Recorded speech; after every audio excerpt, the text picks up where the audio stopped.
What's the frequency? Pizza. Do you want to chit chat about some? Yes, we do. Ladies and germs and ladies, cats and dogs, children of all ages. It's me, it's the kid, Unc Justin. You know the dealio, the webinar, the office hours. They are being recorded. And if you do not wish to be recorded, you might want to turn your video off, huh? I want to change the little name. Remember, I'm Justin Dre.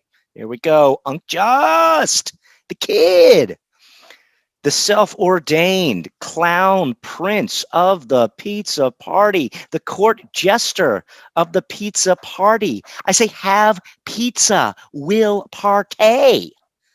Sing us the song of a pizza person, and let's discuss some pies tonight, because we're all in the mood for a slice or three or four or five or six or seven or eight. Eating a whole pizza. Oh yeah, we brought our appetite. Oh yes, yeah, yes, yeah, yeah, yes, cheese, please. Oh yes, yeah, yeah, yes, yes, yes, yes, pepperonis. I'm silly with it. I'm silly with it. Everybody can tell. You guys know the deal.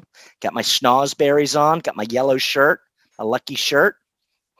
Schnozberries do taste like schnozberries. I will be licking my background every once in a while this evening. We are the pizza makers. We are the dreamers of dreams. Noel, did you make me a co-host? I don't know that. So welcome everybody. It is 1112021. That's correct. It's 1112021. 2-1. Yeah, that's what I was saying. And these are our office hours. If you have spent some QT with us before, it's wonderful to smell you again. If you've never spent any QT, and that's short for quality time, because yes, I do. I consider this quality time whenever I'm talking about pizza. And hanging out with friends of mine that also want to talk about pizza. I consider that quality time. Um, yes, I resonate at that pizza frequency. And you say, Justin, what is that pizza frequency? Well, I'm very glad you asked. I'm very glad you asked that question because I believe that pizza frequency resonates within us all. It's that thing in there. You just can't put your finger on necessarily. You're trying to figure it out, but what is that? What is that itching, burning desire to make the best pizza? And that's the thing. The pizza frequency is this. I love talking about pizza. I love making pizza, but what I love most is sharing pizza with people that I give a ship about. It's just that simple, literally breaking bread with people that I love. So I think that that's what brings us all here together: the desire to make the best pizza that we can with the tools that we have at our disposal. You know what I'm talking about if you spend any time with those are the variables in your pizza equation, because we say a recipe does not a pizza make. You can spend hours upon hours upon hours on the pizza form, but what we try to do is we want to establish a founday dough. Right, that's the dough, but that is the foundation of what we're working on. We want to take our time. Noel's moniker is slow rise, and that is just it. Our beginner class, most of the time, we spend not mixing versus mixing. We just spend allowing the dough to do the dough's thing, which is letting it be. It's like Paul McCartney said, do a stretch and fold and let it be, let it be. Do a little mixing, let it be, let it be. The Beatles, that was their White Pizza Pie album, the White Pie album.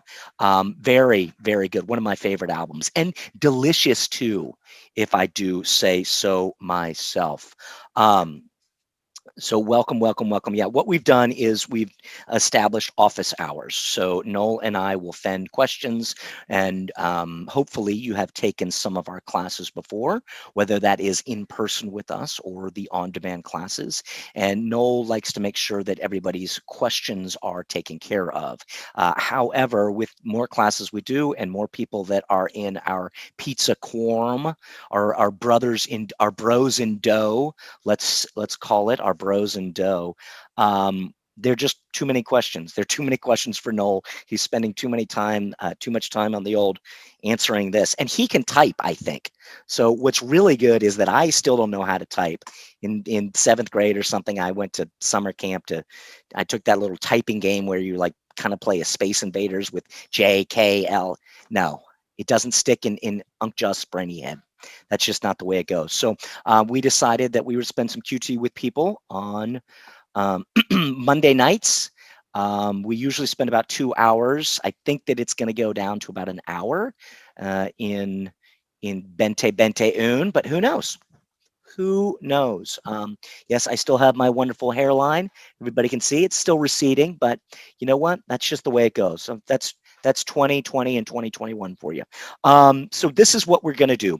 Usually when we're in class, what we do is we bring everybody over from attendees or to participants. However, today and we don't do that. We don't do that in the office hours class. What we do is we encourage everyone, please, please, please use, if you look down here, whoop, whoop, whoop, whoop, whoop, you should see a Q&A button, and we want everybody to use the Q&A. So right now there are no questions in the Q&A. So that just means I get to keep talking.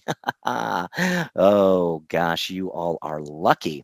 But what I encourage everyone to do, say, hey, it's John. I took the beginner class, and I have this question. Please, please, please don't do a paragraph of 10 different questions because then we get bogged down. But ask your question, and we will do our best to try to answer it.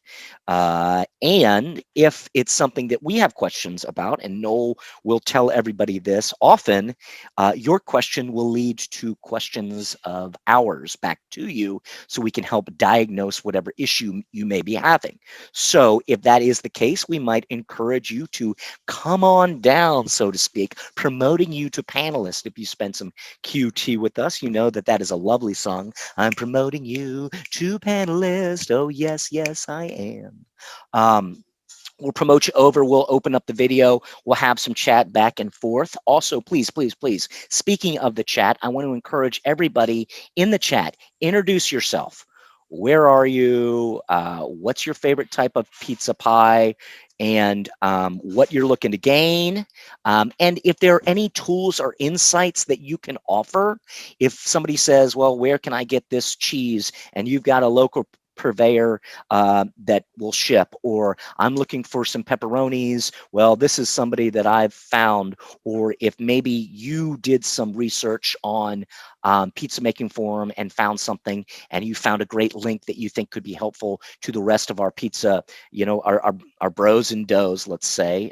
You know, we're trying to create a community, and it comes back to that foundation. And I think the community is a solid foundation that we can build better pizza upon, because if you don't do the work necessary, if you don't have a solid foundation, whether it's people, acting, orchids, or pizza, if you haven't done the work to have a solid foundation, you can't build on it, right? But if you have done the work, you can put whatever you want on it. You can put store-bought shreds from Kroger and, you know, a ragu from Ragu, and you're going to have delicious stuff. However, if you haven't done the work, if you haven't taken the time to nurture the dozy dough, you don't have a solid foundation dough. You can put buffalo this, and you can put shaved truffles on it, and it's just not going to be that good.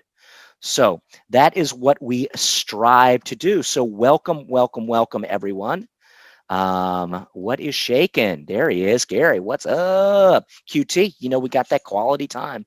So, ladies and germs, I'm trying to get my, looks like my Q&A. I don't know where it went, but if somebody would please, you know, start asking some questions, and we will get this party started. Without any further ado, ladies and germs and ladies, cats and dogs, children of all ages, I'm going to do it. I'm going to bring them on. And I know you guys are probably saying, guys and gals out there are probably saying, no, no, no, Justin, don't. We don't want Noel. And that's understandable. I don't blame you at all for that, honestly, because I'm sitting here looking at myself, and all I can think about is, dang, handsome, handsome, looking back at handsome, game recognizing game. I see you just looking good tonight. Watch that hair. That hairline's looking just receding. I think every stop watching the news because I think it keeps going back. So yes. Oh, thanks, Gary. Please, please, please use the chat. Throw up your Instagram handles. Make some friends here. Introduce yourself to the community. Nicole took the we just had a wonderful bar pie class with one of the OG internet users. Pizza, breaking the waves. Cutting the initial slices of the pizza game. We spent a good little bit of time with Adam Kuban. We've had a couple classes with him and his lovely family. His daughter Margot, namesake of Margot's pop-up pizzeria that Adam has made his barf pies. So we had that class on Saturday, which was fantastic. I think we're going to do it again. Seems to be people really enjoy that class and enjoy that style of pizza because what I think it is I say this often. Pizza is not necessarily about feeding your belly, but it's more about nurturing your soul, feeding your soul. And I think what draws him, and he will echo this and he'll reaffirm this, I believe. What draws him to that style of pizza is it feels very familiar. It feels like something that it feels like kind of like a hug, and that's why I'm drawn to pizza. Like I said, I want to make pizza and I want to share it with people. And I say, look, the only people that don't like pizza are jerks, and hey, I'm not trying to hang out with jerks anyway. So enough from me. I'm going to bring them on, guys. Please, please, please. Oh, great, thank you very much. Let's see what is going on. Where's my Q&A? My Q&A has like disappeared for some reason. I don't know why. I cannot see the Q and let's see. Did I minimize the Q&A? No. All right. Well, here's what I'm going to do. I'm going to bring him on. The man, the myth, the legion himself. Noel, Mr. Slow Rise, and you guys know the dealio. Here comes with the blue bell of pizza nest. Let's see. Let's make sure we can see that blue bell. There we go. Look at that pepperoni piece. 2 pepperonis. Here we go. Ladies and germs and ladies, Noel. Come on down, Mr. Slow Rise. How are you doing today? Justin, what are you doing here? What are you doing here? Just the secretary with the I was going to say the secretary with the I don't know what rhymes with secretary. Because you got the host with the most. You got the host who can boast the most roast. Here's a toast to the host who can boast the most roast. That is I believe that was a Simpsons reference. So, but for some reason I'm having difficulty popping up the Q&A. So you might have to be doing more. Well, no. Here's what we're gonna have to do. You're gonna have to don't say it. Quit, quit, and then come back. See, well, what if I quit? We'll be waiting for you here, Justin. Don't worry. What if it just doesn't allow me to come back on? I'll allow you to come back on. Okay. All right, everybody. I don't like to use the H word, but I'm going to have to leave everybody for a moment. Justin, didn't this happen last week where I had to leave and I had that I gave you the host position, not even co-host. It's just weird. I can see the little thing down here and it says 6 and every time I click on it, so let me make sure. There's 6. There's 6. Let me see if I can bring all to the front. My chat is Justin, open. This is just normal Zoom stuff. Why are you resisting? No, I just updated. My chat is up. Doesn't matter. Let's check the polling. Polling seems to work. Let me ask you a question, Justin. Hey, why have you restarted your computer in 2021? Hey. That seems like just asking. Have you? Personal question. Have you? Personal question. My goodness. Who do you think you are? That's actually taking our relationship to the next that was just the level, first question. I got a few more after that. Don't you dare. Don't you dare. Not in front of my friends. Okay, fine. All Justin, right. We're going to miss you, but we know you'll be back. All right. Latte. Hey, everybody. It's just me now. What's going on? So we have some fun stuff ahead for you. I'm lisping today because I put my tooth in. I decided to put my tooth in for 2021. You're like, I don't want to know about your tooth. But I had a tooth extracted right in February, I believe, and nobody knew what was going to happen in March. So I don't know if anybody's noticed. I've been missing a tooth for the better part of 9 months. So I put it back for the last office hours and the last class, and I was lisping a lot. But I got to do it. So I apologize if you can't understand a word that I say today. Thank God Justin hopefully will be back to translate. So let's see. For those of you who haven't been here before, this is the time I take every week just to answer people's questions, and it's a new thing we've been doing. I think this is our fifth or sixth time, and every Monday from 5 to 7, we get together and we invite people from our live Zoom classes. We invite people from our on-demand classes. Here comes Justin. The kid. Up there's the Q&A, but I have 0 questions because I came late. Do you Well, see how that works? you know what, Justin? And did you wait? Did you restart Zoom? No, You didn't. No, come definitely. on. Did you restart Zoom? No, You no. just wait. You just left the meeting, that seminar, and you came back on. You didn't restart Zoom. That's what I did. That's Do exactly it. what Do I it. did. Do it again, please, All Justin. We'll right. miss you, but I was I'll talking anyway. see everybody. Oh gosh, I bet you everybody's taking a I'm snooze, telling them about my tooth. snoozing it out there. Whoa, whoa, whoa, whoa. Justin can make an entrance, and he leaves in style always too. So anyway, what was I saying? Oh yeah, so we do this about 2 hours a week, and we invite live Zoom people, people who are doing on-demand classes, and then people who are thinking about signing up or want to know more. So what we ask you guys to do is, if you are currently taking an on-demand class, when you ask a question, simply say like, I'm doing the beginner on demand, or I'm doing the intermediate on demand, or I just did my first live Zoom advanced class. And so we know what level you're on, and then give us your question. And then, Justin, what do we do for people who have multiple questions? There, we ask them to only ask one at a time. We don't want a big. Ah, Don't paragraph us, please. Please don't paragraph us. We don't. don't paragraph us. We're, Don't I mean, paragraph us. even though you look at us and you're like, gosh, these guys are so slick and they know everything about pizza. We're just a bunch of dough dorks and pizza geeks, just like you. And we're not very good at things like thinking. We're good at stinking, not so good at thinking. So Noel, I think you need to make me a I'll and do it. then maybe I'll do I'll it. have I'll some do it. access to some of these I mean, questions. yes, I should definitely do that. So wait, what are you right now? Oh, yeah, I see. So you're a panelist, but you're not. So I don't know. It says I'm gonna no make you. open I'm gonna make you a host. Let's see what only happens. hosts. Yes. No, no, no. Oh, Let's make you a co-host first and see if you have some Q&A love. I got Nick's. Only hosts and panelists can see the questions. So very interesting. What? Well, you're a co-host. Hold on. I'm gonna It make you, says Justin. I'm gonna make you a host. Hold on. I'm gonna dirty. withdraw. I'm gonna withdraw your co-host position to make you a host. Let's see. Mm, Now you're in charge, Justin. This is scary for all of us. I know, right? You're a host now. You're in charge. You can do anything. Yep. You can throw me out. So it looks like you are going to have to be. Can somebody please put a question in the Q&A just to see? There's seven. There's seven. I got nothing.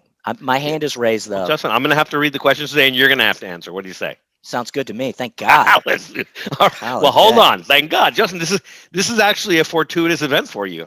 The fact that you restarted your computer since 2018. Jeez, because I'm I afraid know. I can tell from looking at you that if you're I the kind of guy that never restarts his computer. if I do, it might never pop back on. I'm worried. If anybody can help, can somebody Justin, please I'm put? worried about a lot of things, but your computer popping back on never pops into my little head. Well, it just did. It It just just did did. because True. I said something about it. True. So, all right. So I literally my Q&A is not working at all. So All that's right. very Well, interesting. I think that's fine. I mean, I have a Uh, Q&A I can read today. Let's start. We have Chris Smith saying, Chris, Chris from Sonoma County here. Not even a question. Synopsis. Not a question. So I think people are maybe Chris from Florida is here too. I think they're using the. Is it possible they're using the Q&A to ask to just chat amongst Well, themselves? I think what Chris was doing, thank you, Chris. Chris was just saying hi. So, because I Ah, had okay. asked people to put something in there, Ah, something in the old jam. So, all right, Chris great. Smith, it's wonderful. Thank you. I can see Jay. Hello. Oh, okay, okay. Now we're up to I 10. What do you got? What do you got? I have trays. I have number 3. I have 3. And I think what happens is because I jumped off, it resets on All right. my So question here's what we're meter. gonna do. We're gonna say thank you to Chris Smith, and I'm gonna say answer live. And Chris Hubert, if I'm pronouncing your name right, from Florida, I'm gonna say answer live. Now, Chris Steinbecker, do me a favor. You're saying what salt percentage do you like to use in your pizza doughs? As I was saying, I'm gonna say answer live, and I'm not gonna answer live. I'm gonna ask you to please ask that again because I need to know what classes that you've taken to understand how to answer that question. Justin, can you explain why I need to know that, please? Well, it has to do with different styles. Different pizzas have different amounts of salt, right? I mean, that's I just mean, That's just it. That's Like, if that's your because best answer. That's your best answer. All yeah, I right. mean, like, here's the deal. Like, there are different mixing styles and there's different tastes. Because when we say pizza, you say feet, put it in my mouth. But we say pizza, and in your brain, you say, man, that means so many different things. That can mean, like we did, bar style, bar pie. There you go. You can do Roman style. You can, I mean, I often say, I'm always thinking about that thin crust, getting dirty on that deep dish in that Detroit, going gaga for that grandma, going bonkers for that bar pie, and getting Randy for that. What was it?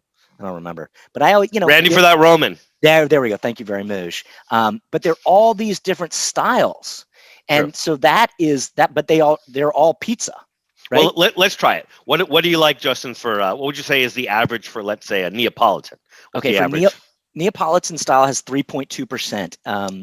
All right, Because that's pretty and good. that's usually on the higher end. I guess it can go all the way up to 3.4, but no, I believe you told me this is that the Neapolitans use that much percentage because that is that's how much the ocean, that's the salt content of the ocean water, and so they would just say then that That's goes in pretty their good. That's pizza. pretty good. That's pretty good. So So here, that's what I use. I use 3.2 even in all my New right, York all right. because I'm a salt head. I want the idea is that I want the kids to eat the crust, and if you load it with a bunch of sodio, kids are gonna be like Long John in that crust. I'm serious. When you're right, you're right.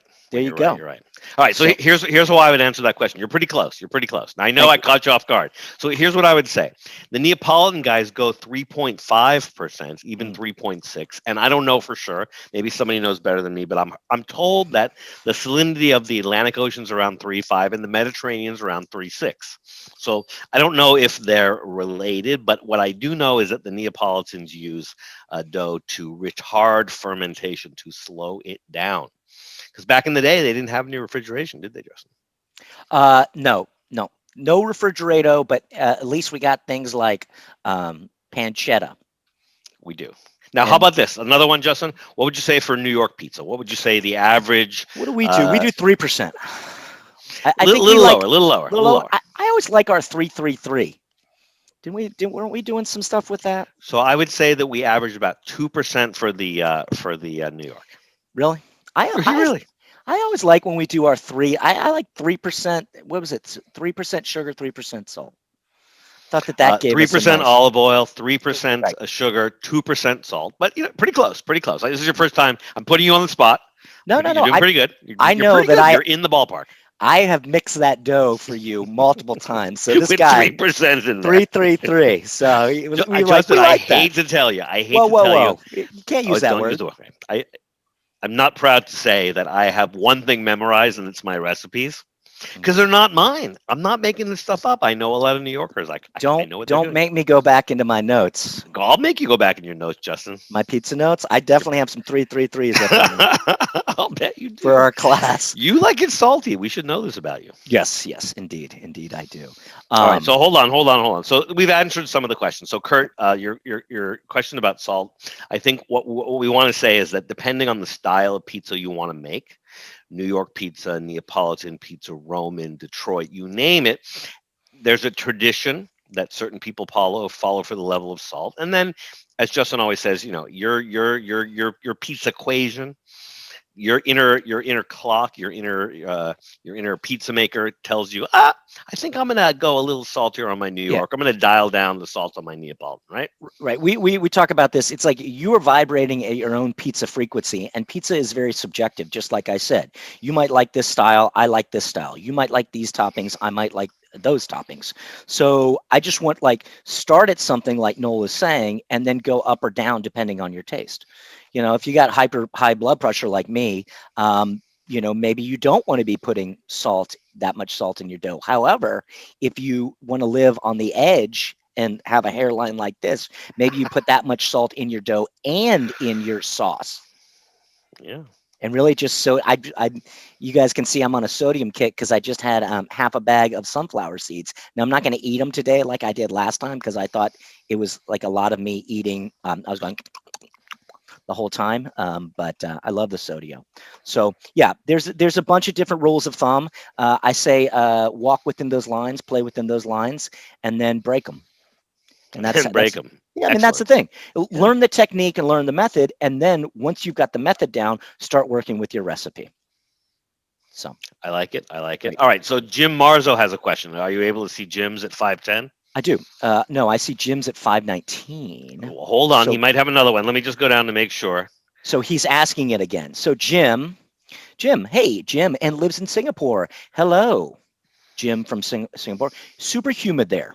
Do I need to approach the dough hydration to adjust for the humidity? Very good. That's a good question. No, why don't you wax on that, and then if anything, I'll make a funny joke or something like that. All right. So the answer is it really kind of depends on you. We try to keep the recipes the same all the time. The recipe is the, what do you call it, Justin? The Uh, constant. right. Well, the recipe does not a pizza make necessarily, but the recipe is the constant within the pizza equation. And then there are all those different variables, and hydrato, obviously, that's the hydration, obviously being one. Good. So what I would say is that off the top of my head, I wouldn't adjust anything in the recipe. I would, if the dough is a little sticky because it's humid, I might want to work with it when it's a little colder, like when I'm balling. If it's sticky, that would be the first thing I would do. Or maybe I might want to give it a little stronger mix so that I get a little better gluten development, or maybe an extra stretch and fold. So generally speaking, the first thing I'm not gonna do is change the recipe. If changing the technique, if adjusting the way that you deal with the gluten development doesn't work, then and only then would I adjust the water in the recipe.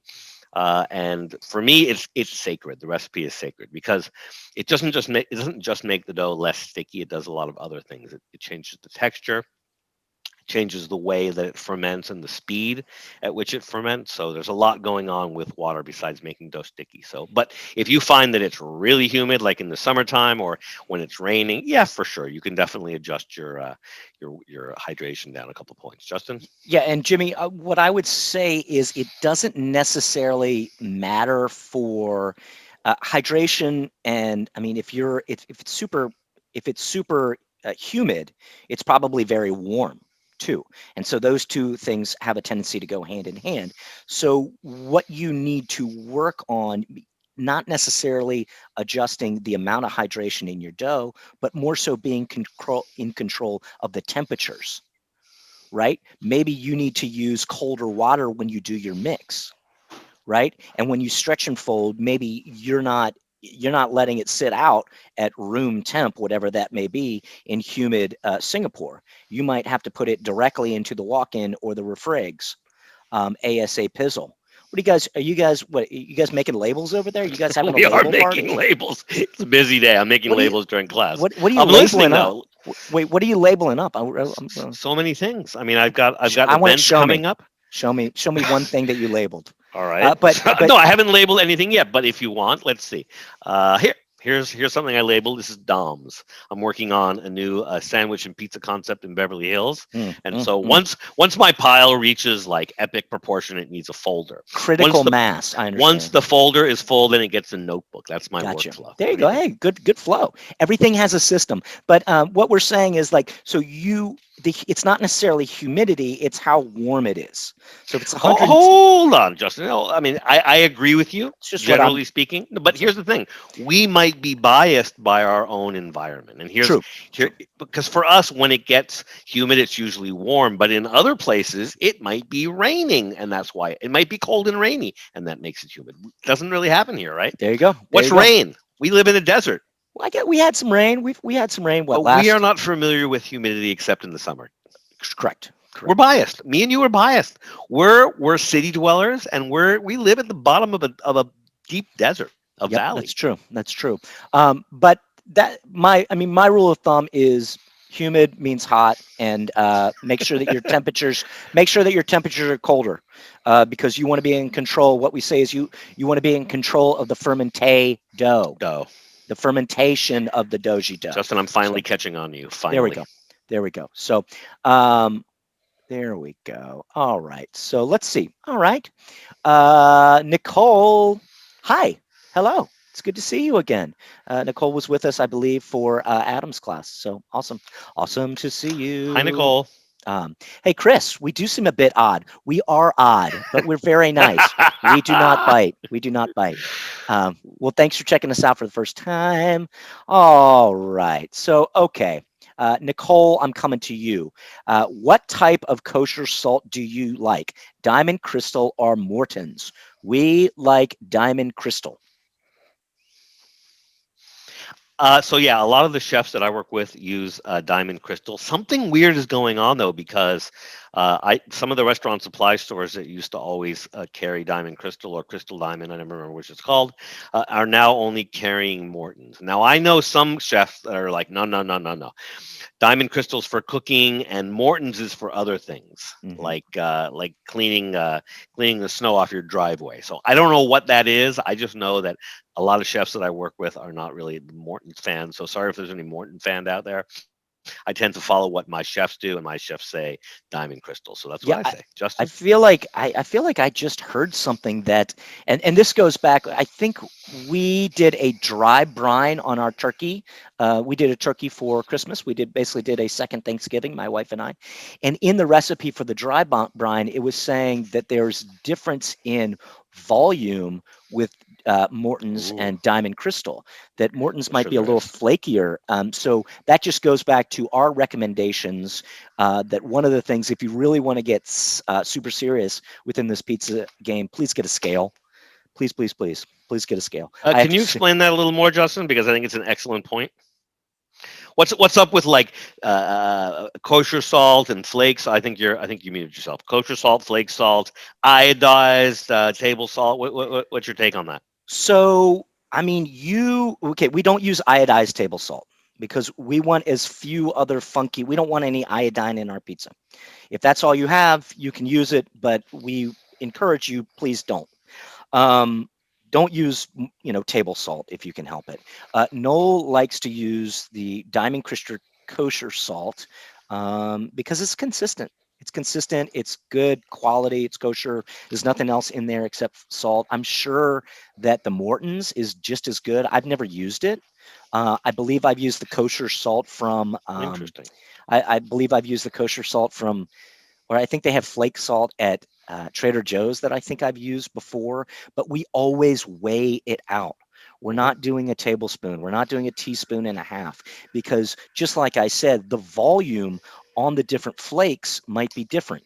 And it's the very same thing, excruciatingly true for flour. A cup of this type of flour versus a cup of another type of flour are both different. And Hmm. the cup that I scoop and the cup that Noel scoop are both going to be different. That's Hmm. just the nature of the beast. That's why we say, please, please, please. If you really want to start baking, we recommend getting a scale, and they're not breaking the bank. I think for $30 you can get a good scale. Now you will have to do a quarter of a teaspoon for your yeast, unless you want to buy the other little scale, which is the drug scale. Um, which I use the little teeny scale to do my yeast and such, and then I use my bigger scale to do my flour, because consistency is king or queen depending on your outlook. And if you want to have good consistent pizza, number one is take copious notes, and number two is be consistent with the measurements, right? You Yeah. weigh out your flour, and then when you put it back in the bowl, you weigh out your flour, you weigh out your oil, you weigh out your salt, you weigh out your sugar, you weigh out your yeast.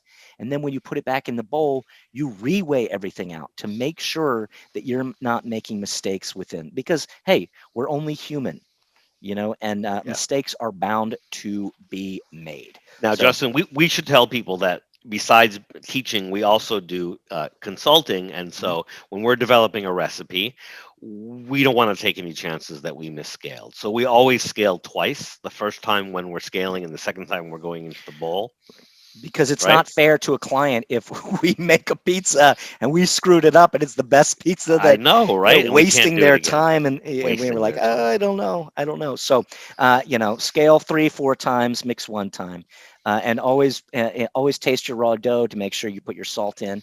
Here's the thing: in my household, Hold on. Let's talk about that. Don't wax over that. What no, about no. what is that? I want to finish up before we go All on to right. that. So in my household, we don't use. I don't use diamond. I don't use kosher salt. I use pink salt My wife likes me to use the pink Himalayan salt. Oh, she does. So that's what evidently it's better for my heart.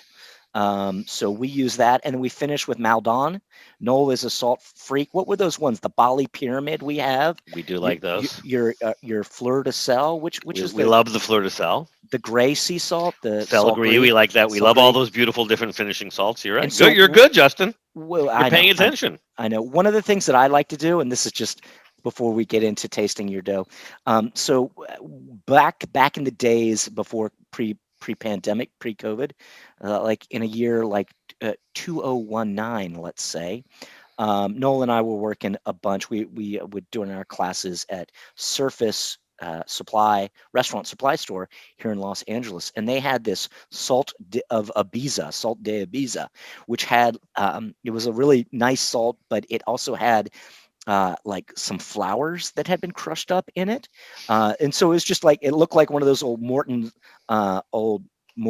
popcorn salts that you get, but it was salt of Ibiza, and it was this wonderful floral little bit. So when I have been making my focaccia as of late, I do about I don't know. I think we have 10. I don't know the recipe off my head, but I always put like a gram or two of the salt of Ibiza in, and I think it gives it a nice little floral hint in the dough. And it's got little Whoa. spots. It gets little flower spots throughout the dough. So and that's one of those things. Is like get to know the technique.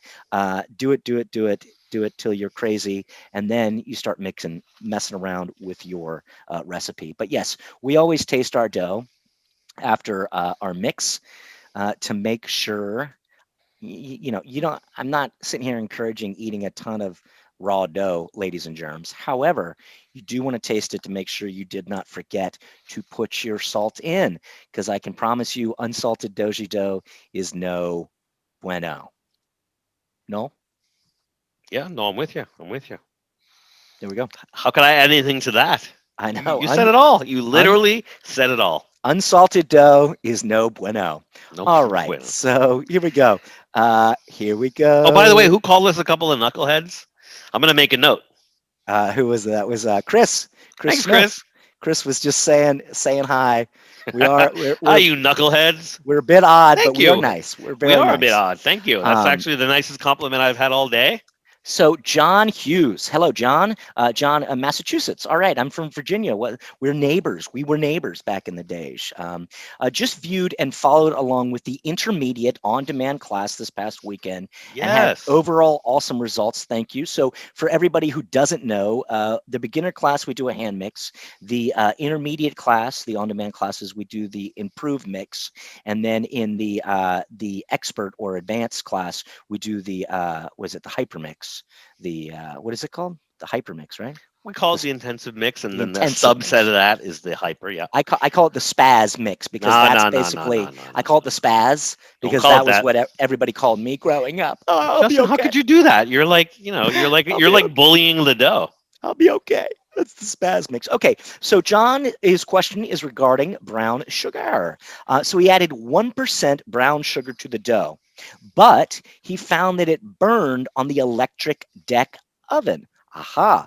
So it seems like you're using an electric deck oven. I'm very interested in that. I have a deck that goes up to approximately 575. Whoa, okay, so this is good. Way too high temp for that dough, or should I omit the brown sugar in the next batch? So, Noel, what do you stinkage?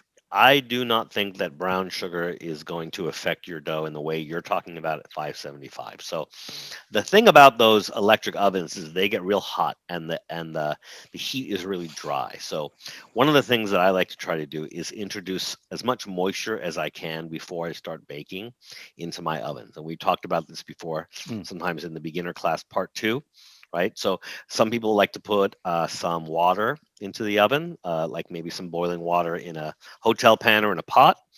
Some people like to throw a sheet pan in there and maybe some ice cubes. That's a little home oven hack that we like. I like to roast off some vegetables.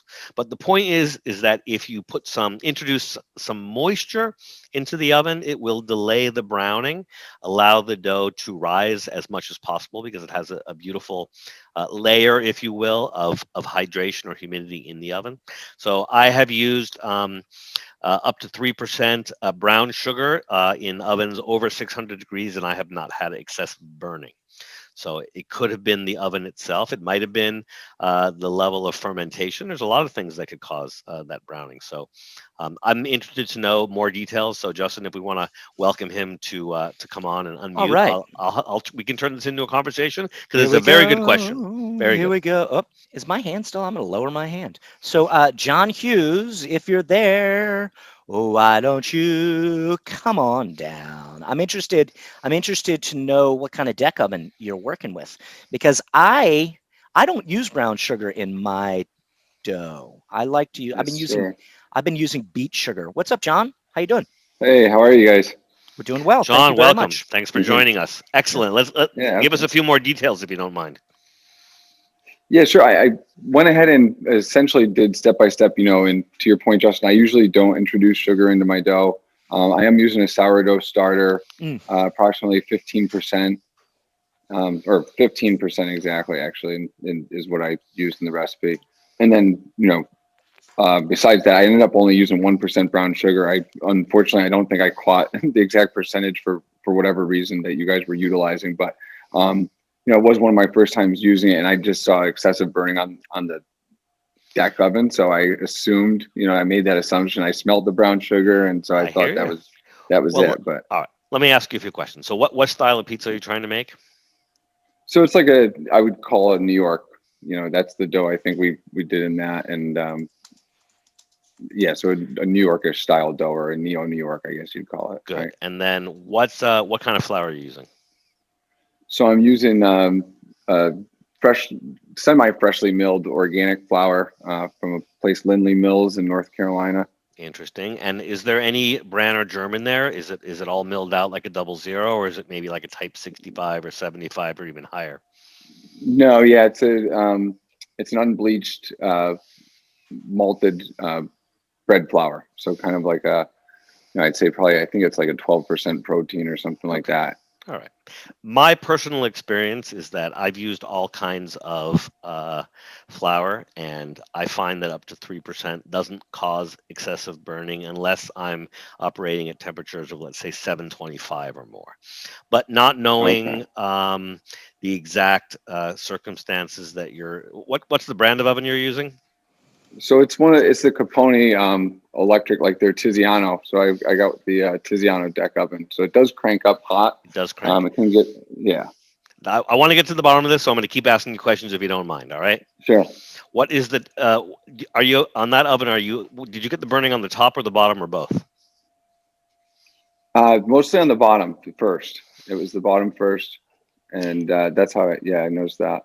All right. And then one of the things I notice about the Italian style electric deck ovens is besides the temperature, there's something called, I call it intensity, right? There's a little sine or Mm. cosine wave. And if you turn it up to 10, then the burners always stay on. And if you turn it to 5, then they're on 50% of the time. And if you turn it down to 2, only 20%. You happen to know what your intensity level was for the bottom of the oven? No, that's oh, let me see here. Yeah, that's a good one because that intensity is something that we're not used to in gas ovens. And so I know that when I've used the Pizza Master oven, the intensity has caused me to burn some pies here and there. And I find that if I go over about 8, then they burn. Even and especially with sugar. Gotcha. Okay, yeah, So I might have to look more into the menu. I'm new to it. yeah, no, Let's I put it get it. that way. That's It's a why I new ask. toy, I but have burned many a pizza in my life, and those electric deck ovens, they're my favorite in terms of like being able to dial in a lot of different styles of baking. But they're also, until you learn how to use them, and that intensity thing is real specific. Uh, I would say that if what I would say is on intensity, I would keep it at no more than probably a 6 or a 5. Right. If you happen to have it above, definitely turn it down. And I like my top intensity kind of low, a 2 or a 3, because that for me kind of emulates like a gas deck oven. But if you're looking for a Neapolitan or a Neapolitan with lots of top heat, then you might switch it. You might only do a 2 on the bottom and maybe a 7 or an 8 on top. Make sense? it does. Yeah, I'm gonna have to keep dialing in the bake, I think, and like you said, it's just more the bake Yeah. quality of those top and bottom element heats. but I'm glad Yeah. to know that because I love the flavor and the dough itself came out incredible. So Yeah. um, Yeah. all was good otherwise. Yep. The only time that I've ever heard of 1%, even like 1% olive oil really affecting the dough is when you're cooking in a wood-fired oven. I haven't had too much burning in a electric oven. And but here's the question: was it all of the pies or just like the first couple Yeah, and was it underneath or was it crust? underneath? You said Oh, okay. Yeah, it was underneath. Yeah, it was all the pie. all the Yeah, pie. it was All right. actually. All right. Yeah, I didn't want to say. I turned it down for the second one after the first one, but All Yeah, right. Johnny. um, I mean, I'm usually cooking. I mean, this isn't the same, but if you're cooking at 575, I mean that our kind of recipe, is for people. I mean, no, what do you cook at? You cook as high as you can go, right? Five 525 in my five oven. Yeah. 25, yeah. oh And yeah. my Oh, go oven ahead. only goes. Oven that I use is like a Breville Smart Oven. That's a countertop oven. It only goes to 480.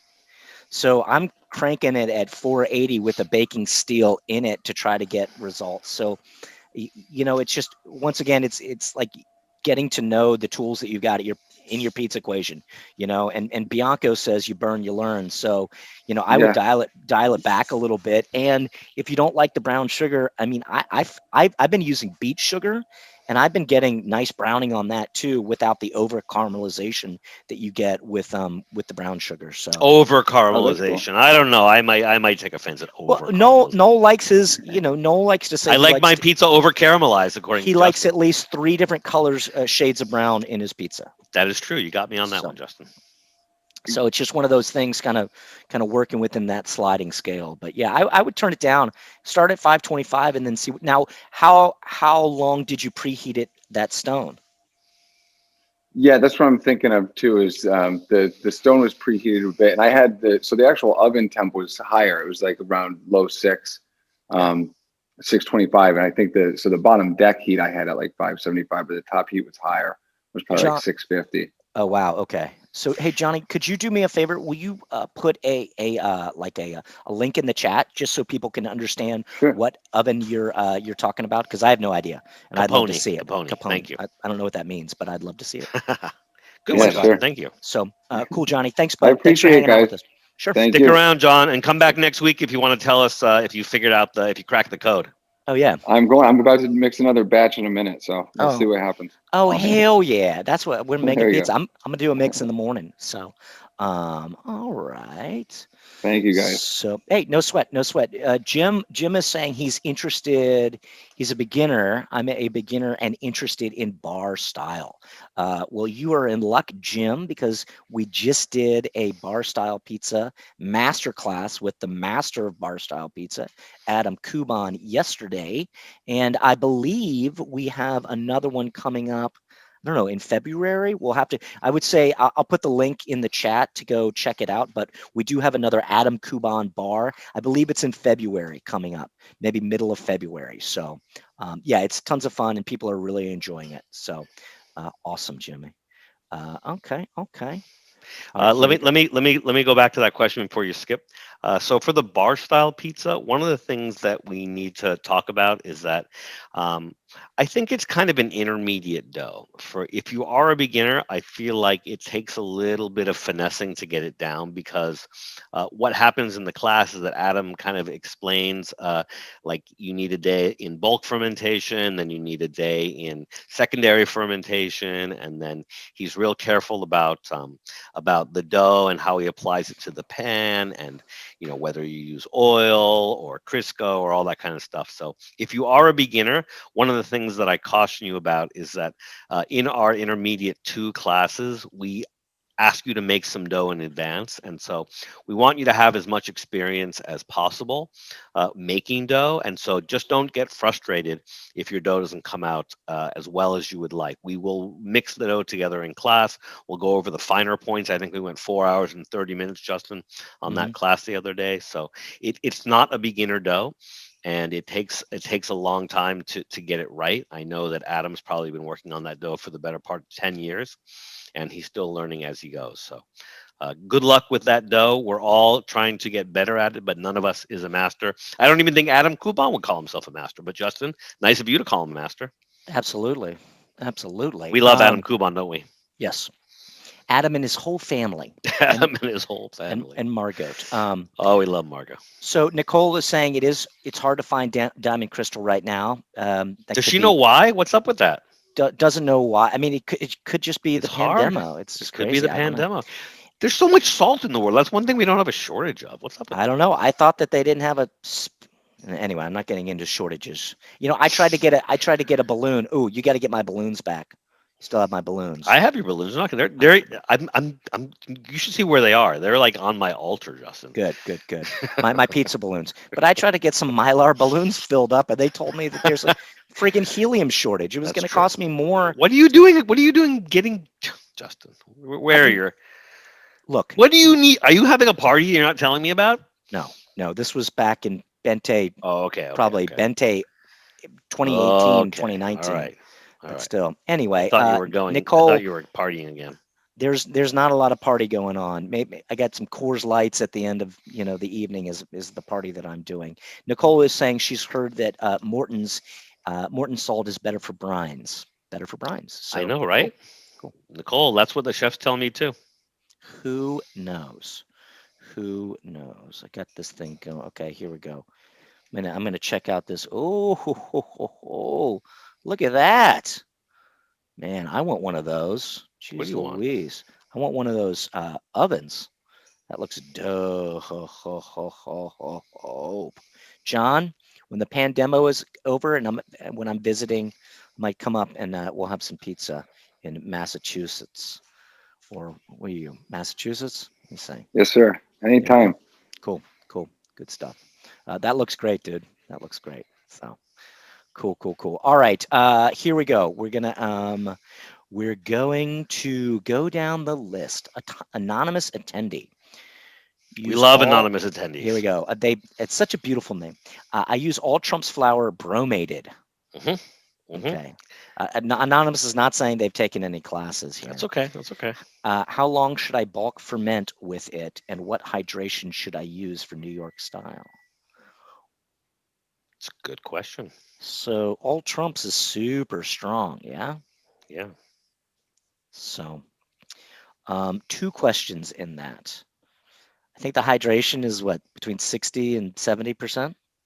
Somewhere in there. I mean, 65? it depends on okay. So if you're trying to do classic New York, traditional New York, yeah, all Trumps. Yeah. I would say the most of those guys are between 58 and 60% hydration. 58 and 60. That's traditional. Yeah, that is. That's where they're at. They like to throw it in the air. They like to do all kinds of stuff with it. So now I like my dough between 68 and 75, but that's just me. Justin, that's definitely just you. Okay. So what about bulk in that? I don't think it's traditional. We like to do it, but it's definitely not traditional. Right. So basically, if you're in a traditional New York style pizzeria, they basically make it, let it sit for 20 minutes, and then they ball it, right? Yep, pretty much. Yeah, they ball it. So there's no real bulk fermentato with that. Nope. So, however, if you want to break the waves, go for it. Mix it a little chillier, mix it to 72 and then bulk it for a few days and then, So, yeah, so, it's a really good question, and I'll tell you why I think it's a good question. It's because I think that when you're trying to make pizza, the first thing you have to do is respect the craft, as Tony G would say, and respect the tradition. And so what you want to do is learn the rules before you break them. And what I find is that a lot of pizza makers out there don't know the rules. And so Justin and I strive to teach people the rules first. For Neapolitan, for New York, for Roman, for Detroit, for bar, you name it. And then you can go and break the rules, but you got to learn what they are first, understand how the dough is made first. You don't have to, but that's what we suggest. And then you can branch out from there and make something your own. Yeah. Right. So we talk about draw within the lines initially, and then you can kind of, do what you want to do. So, all right. Chris Smith, he did not call us knuckleheads. He's we'll have to agree to disagree, right? I think we have it in writing. What do you think, Justin? He didn't call us knuckleheads, but it's perfectly fine. I am a knucklehead. I am a proud knucklehead here. Here we go. So Chris is opening a pizzeria up here Sweet. Chris, where are you again? I'm not sure. And trying to decide between a gas deck oven or a Pizza Masters electric. Let's get that guy on. We got it. This so- is not a Q&A question. This is a conversation. So this will be both for New York style and Detroit. So Chris Smith, if you want to come on down to the pizza party pandemonium. Yeah. You can show your video or you can just talk to us, whatever you want, dude. But we'd love to ask some more questions. There he is. What's up, Chris?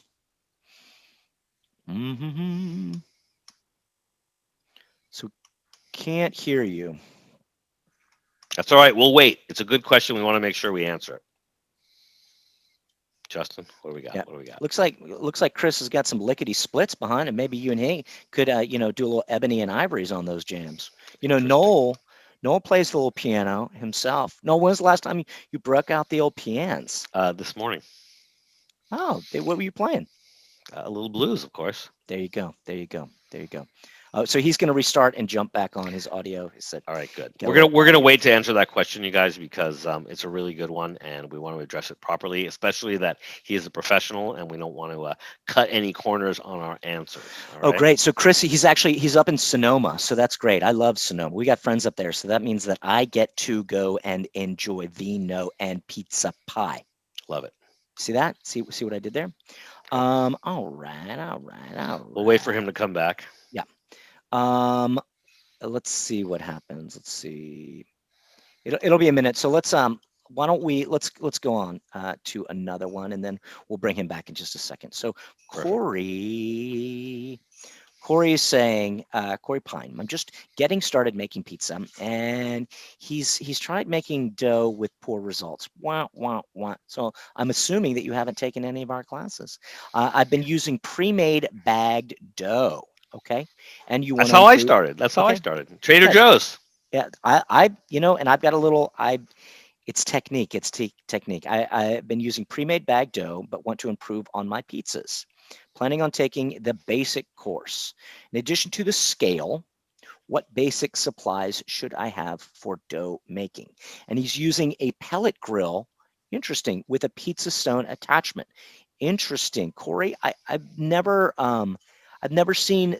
We haven't had pellet grill. We've used unis and rock boxes, and people have used black stones, and people have put their baking steels on their propane grills. But using a pellet grill is pretty interesting. I'd love to hear what type temps you can get to do that. So it seems like you've got a pizza stone attachment for the pellet grill. Noel, besides that, there he is. Hello, Chris Smith. Corey, we'll get back to that. We do have a couple of things. Hello, Chris. Hi. Hey, sorry about that. Hey, no need to apologize when Zoom is the culprit. So up in Sonoma County, huh? Yeah.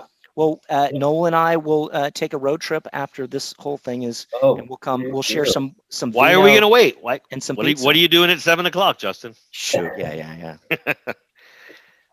All right. Yep. Hit me up, Chris. Tell me everything. Yeah, so we're opening up like a gourmet pizzeria, wine bar up here, and I'm getting a wood-fired oven from Mugnani, which is in Healdsburg, and then I want to also have a deck oven so we can do regular Neapolitans, and then also do like a New York-based crust that'll be probably kind of our signature pie, and then do some Detroits and whatnot. So kind of be able to do a little bit of everything. So I'm just kind of trying to figure out that the place that our spot doesn't have gas right now, so I can run gas in there, or I can install 3-phase, so I can do an electric oven set. So I'm just trying to decide. You have big plans. I have.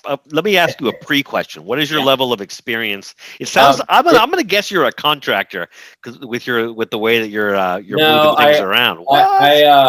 My pizza baking experience is only a couple years. I took some classes with Tony. Tony's a friend of mine.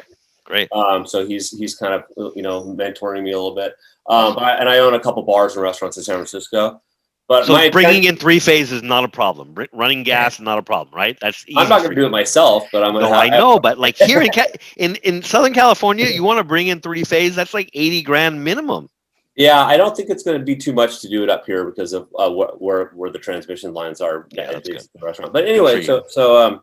I'm just trying to decide because I was going to go with a gas deck oven, and I'm like learning a lot more about the electrics, the Capones and the Pizza Master, and so I'm just kind of wondering what your thoughts are. So here's what I would say. If I had to say what my favorite gas deck oven, it would be Montague. And I believe that they actually manufacture those guys up near you. Really? So we can talk all day about which oven I prefer and what I think would be great for whatever style you want to use. So here's what I would say.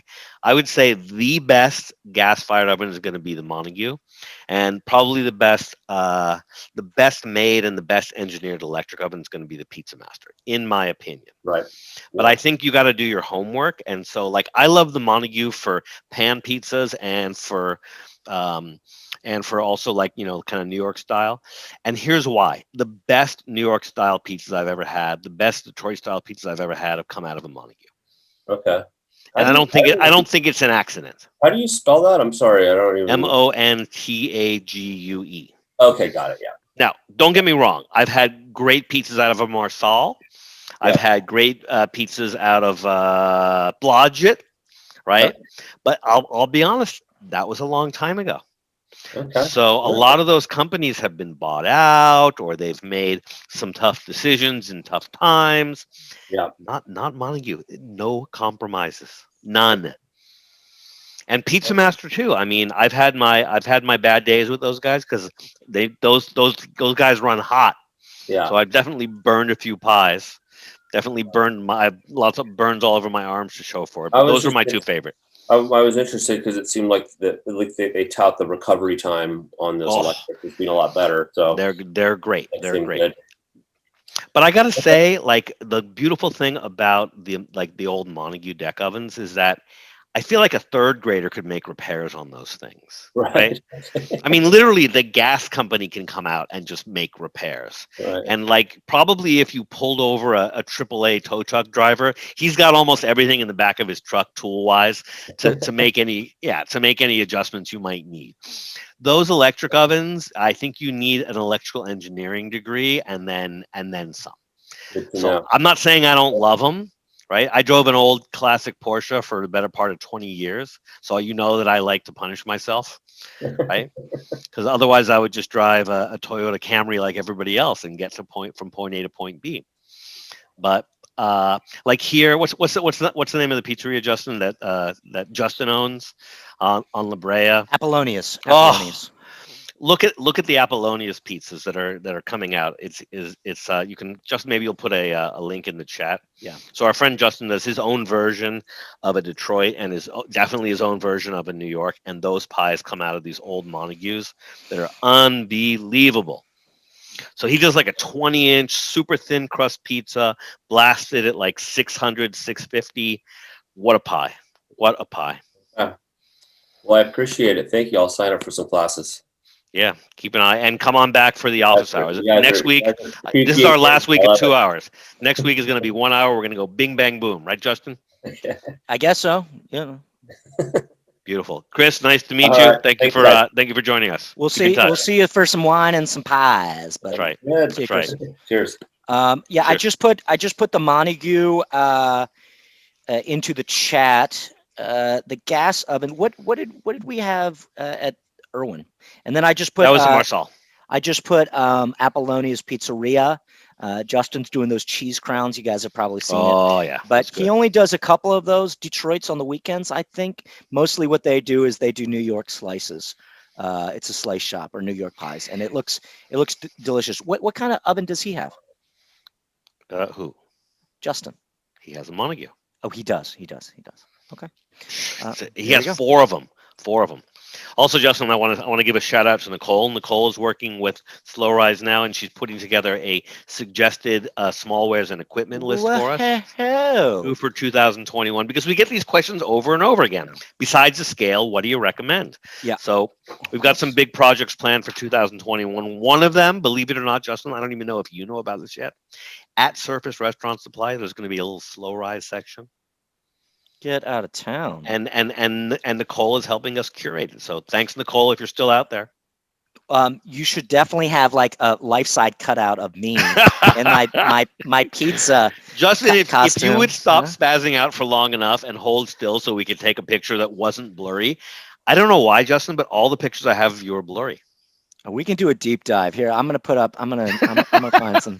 I'm gonna show the first picture of Noel and I together, which is like Stop. You're blurry. I'm 2016. positive you're blurry. 2016 is when we Positive met. you are blurry. Um, okay, here we go. All right, enough about us. So I just put in the Pizza Master too. Noel has a Pizza Master. He's being bashful. He's got a Pizza Master at Surface that we like to use, and that's what we've used in our class.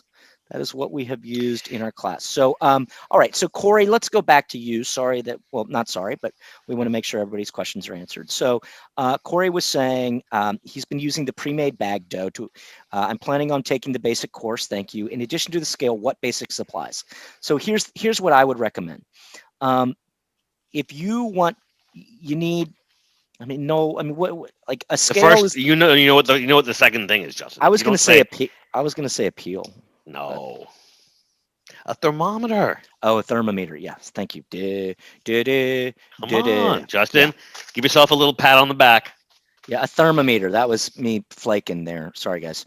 You need a thermometer, and I would recommend ThermoWorks. Now, guys, we don't get anything from these people, but Not yet, Justin. I'm working on a deal for you. But if you order something, you get a little thing of Haribo. They put a little gummy bears in. No way. Yeah, in each order. So I have a couple of them. I can't see right now. I've got this one. This is the Thermo Pop, I believe. It's about $30. But then I have the other one, the MK, whatever it is. Noel, you want to show your thermometer just so everybody can see? It's a little bit more expensive, but it's a really good thermometer, and it will last. It'll last forever. They have wonderful customer service. And if you give them your email, Justin. if you give them your email, they will they're always having sales, 20%, 30% off, and you can get one of those really nice thermometers for like 60 bucks about. So, and I would recommend it. You know, I've had a lot of the little teeny ones that you buy for $20, and they take those like weird, you know, like Miracle Ear batteries, and they always break, and they don't. So spend a little extra money, but those are the two things. And then further on down the list, some appeal. I would get some semolina. I think that these are important. You don't need to go out and get a bunch of dough boxes and stuff. What I like to use are these things. These are great for dough balls. I like to put a single ball in here, and I can stack 10 doughs in my refrigerator, and then I can leave them in there for a week, and I'll just take them out as I need them. So these you can get at Smart and Final. You can get them on Amazon. I believe what they're called. I get my Pad CU in them. I order some Thai, but I believe that they're called like portion control. I think they're for people that do like keto or like cook all their meals on Sunday and then portion them out. But this is just it's dishwasher safe, but I like to use these. And one dough ball goes in there. I put a little olive oil in just because I flip it right out, and it works really well, and it fits in my refrigerator. Another thing, Corey, just as you are, so I like what I've done is we say it's not necessarily about the recipe, it's more about the technique. And so what I do if I'm using if I use a store-bought pizza dough, what I do is I take that dough, I separate it, I do a pre-shape, and then I ball it, and then I store it separated in this overnight. The next day that I want to use it, I let this sit out for at least 4 hours at room temperature before I try to spread my dough out, because there could be a number of things that are going on there. It's not, it's been in a bag. You don't know how old it is. You probably haven't shaped it correctly. It's too cold. You're stretching it. It's tearing. So there are a bunch of different things in there. I am going to, thanks, Jay. Meal kits. Thank you very much. These are like little milk kits. I will put in the link. Adam Kuban has a list of things that he recommends that are on Amazon. I also have a little one. Some of Adam's are the same as mine, but these are just some tools that I have gotten throughout my pizza career. I will put that in the Q&A as we go. So answer there. Let's sit up here. All right. So Jay is asking, dun, dun, dun, dun, is there a master dough recipe I can use for different types of pizza styles? Yes. Yes, there is. We use our 65% hydration New York style for things like New York style and focaccia and different things like that. So that is taught in the beginner class and also the intermediate class. And I think it's 65% hydration. And it's Justin, don't be giving away the farm. yeah. No, it's Get just carried away. Also, standard. be careful of the word master. Oh, master. That's I mean, that's Tony has the master dough, well, right? That's his dough. yeah, we don't really use. I mean, we sometimes we say mother dough, right? There might be a mother dough for a Neapolitan or a New York or a Roman, but There might be. there might be. But master dough. I mean, Justin, I feel the way about the word master as you feel about the word HATE, if that's how you spell it. I don't There know are no masters. I don't know how to spell anything. There are mothers but and no masters. That's what I think. there we go. There we go. I don't know. There, but Tony Germani, am I saying his name correctly? Absolutely not. I called him Tony G. Tony G has in his pizza Bible, he has the master dough recipe that I think he uses for multiple different ones. But in our beginner and intermediate class, we teach a quote unquote New York style pizza dough that we use for, like Noel likes to do it for pizza. He likes to use it for focaccia. He makes, garlic knots out of it. It's very multi-purpose. So come back and see us, Jay. So Thank you. Great. So Chris, we answered opening a pizzeria. Okay, that's the Pizza Master. There we go. Another Chris. Chris is from Florida. Nice, Chris from Florida. Hello. We have some friends. One of our old dough bros, Ezra, is now down in Florida doing he's doing a turn and burn. He's got a wood-fired pizza on I believe a wagon or something. So pretty fun. Taking the basic and intermediate on-demand classes. Thank you so much. Been baking in the old rock box and using the type 00 flour and no olive oil. None. Want to make some oven pies again with the baking steel. Okay. Do you recommend using AP or bread instead of 00?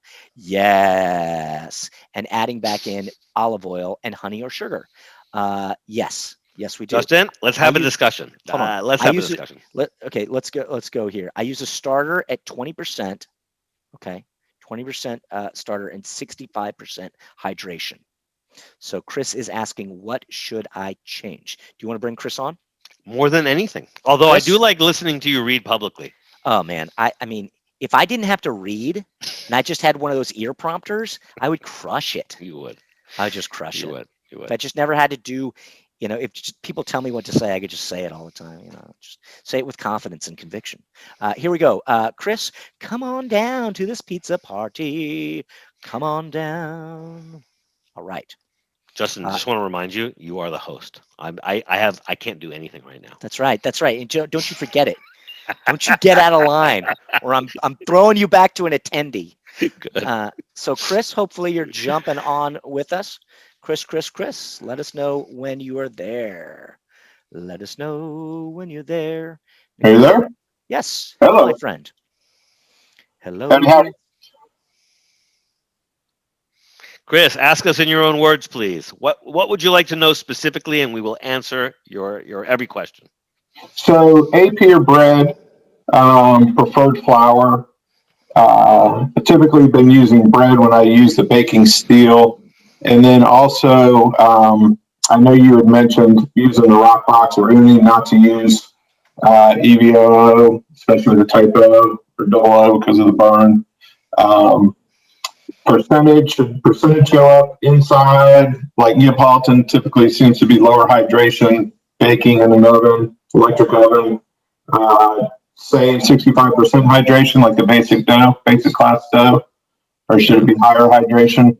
All right, so let's talk about there's a lot going on here, so let's Yep. unpack a few things. Tell me what kind of pizza do you want to make? How do you describe it? I would say close to New York style. Okay, so those rock boxes are awesome. So one of the things you got to do is turn down the temperature Well, because no, so what I'm doing is I've been doing a Neapolitan in the rock box, but I want to go back to using my electric oven okay, good. for Now, the New York. and what temperature do you think you want to bake at? I get it as hot as it'll go, which with my oven thermometer shows just above 500, maybe 510, 515. Okay, so I'm definitely a fan of sugar and olive oil in the dough. Okay. Now, it depends what kind of flour you're using. So you've taken the intermediate class, so you know that we like to talk not about the marketing names like AP, which could mean a lot of Right. things, or even bread. So protein levels right around 12%, maybe a little higher. 12 to 13. I've gotten some from Janie's Mill. Nice. And then just whatever been in the store. I use some King Arthur. Good. Are you using a yeast or you're doing a sourdough starter?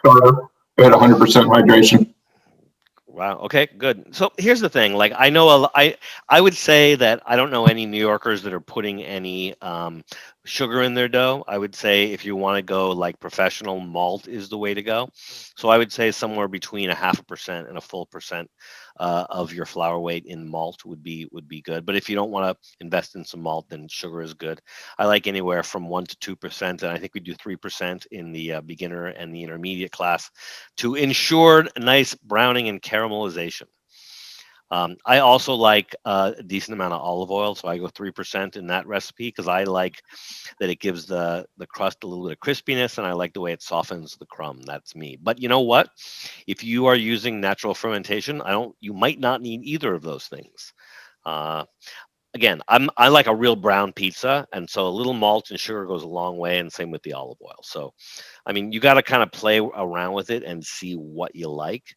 Also, not knowing exactly what kind of flour you're using, besides the percentage of protein, it's a game of inches. And so, how much browning and caramelization do you like on your New York style pizza?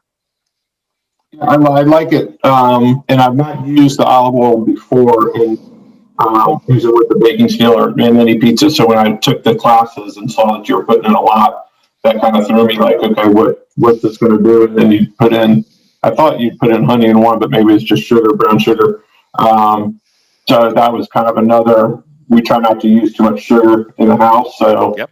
the malt thing may be a better alternative. Just to, I understand it's an ever-growing process of trying to figure out and get the right mixes and. Yeah. Also, I understand that a lot of people are trying to cut down on sugar, but let's do a little bit of math real quick, Justin. So we get in a 1 kilo of flour, we have about 30 grams of sugar, and so out of the 30 grams of sugar, we get 6 pies. So that's about 5 grams, and let's say we cut a pie into 6 pieces. So you get about 0.8 grams of sugar per slice, just to give you an idea. So it's something. My wife in here, so you can explain that to her because I've tried. Well, we're not doing it for sweetness. We're doing it for caramelization. And so, if I had to say what 0.83 gram looked like, I would say it's a nice pinch. Not enough to sweeten your coffee, that's for sure. Got it. So I understand. I'm with your wife.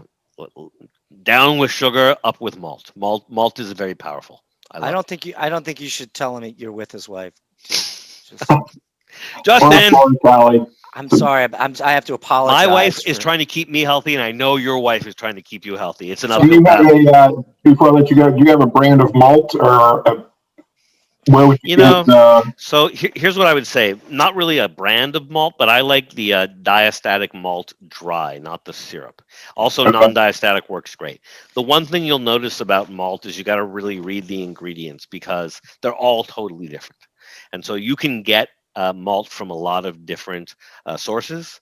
And so you'll find that most companies are just trying to find the cheapest source that they can at that time. So, some of them come from different kinds of sugar compounds or sucrose, you name it. I never took a chemistry class, so I don't even know what I'm talking about when it comes to compound. Justin, how about you? No, no, don't ask me anything.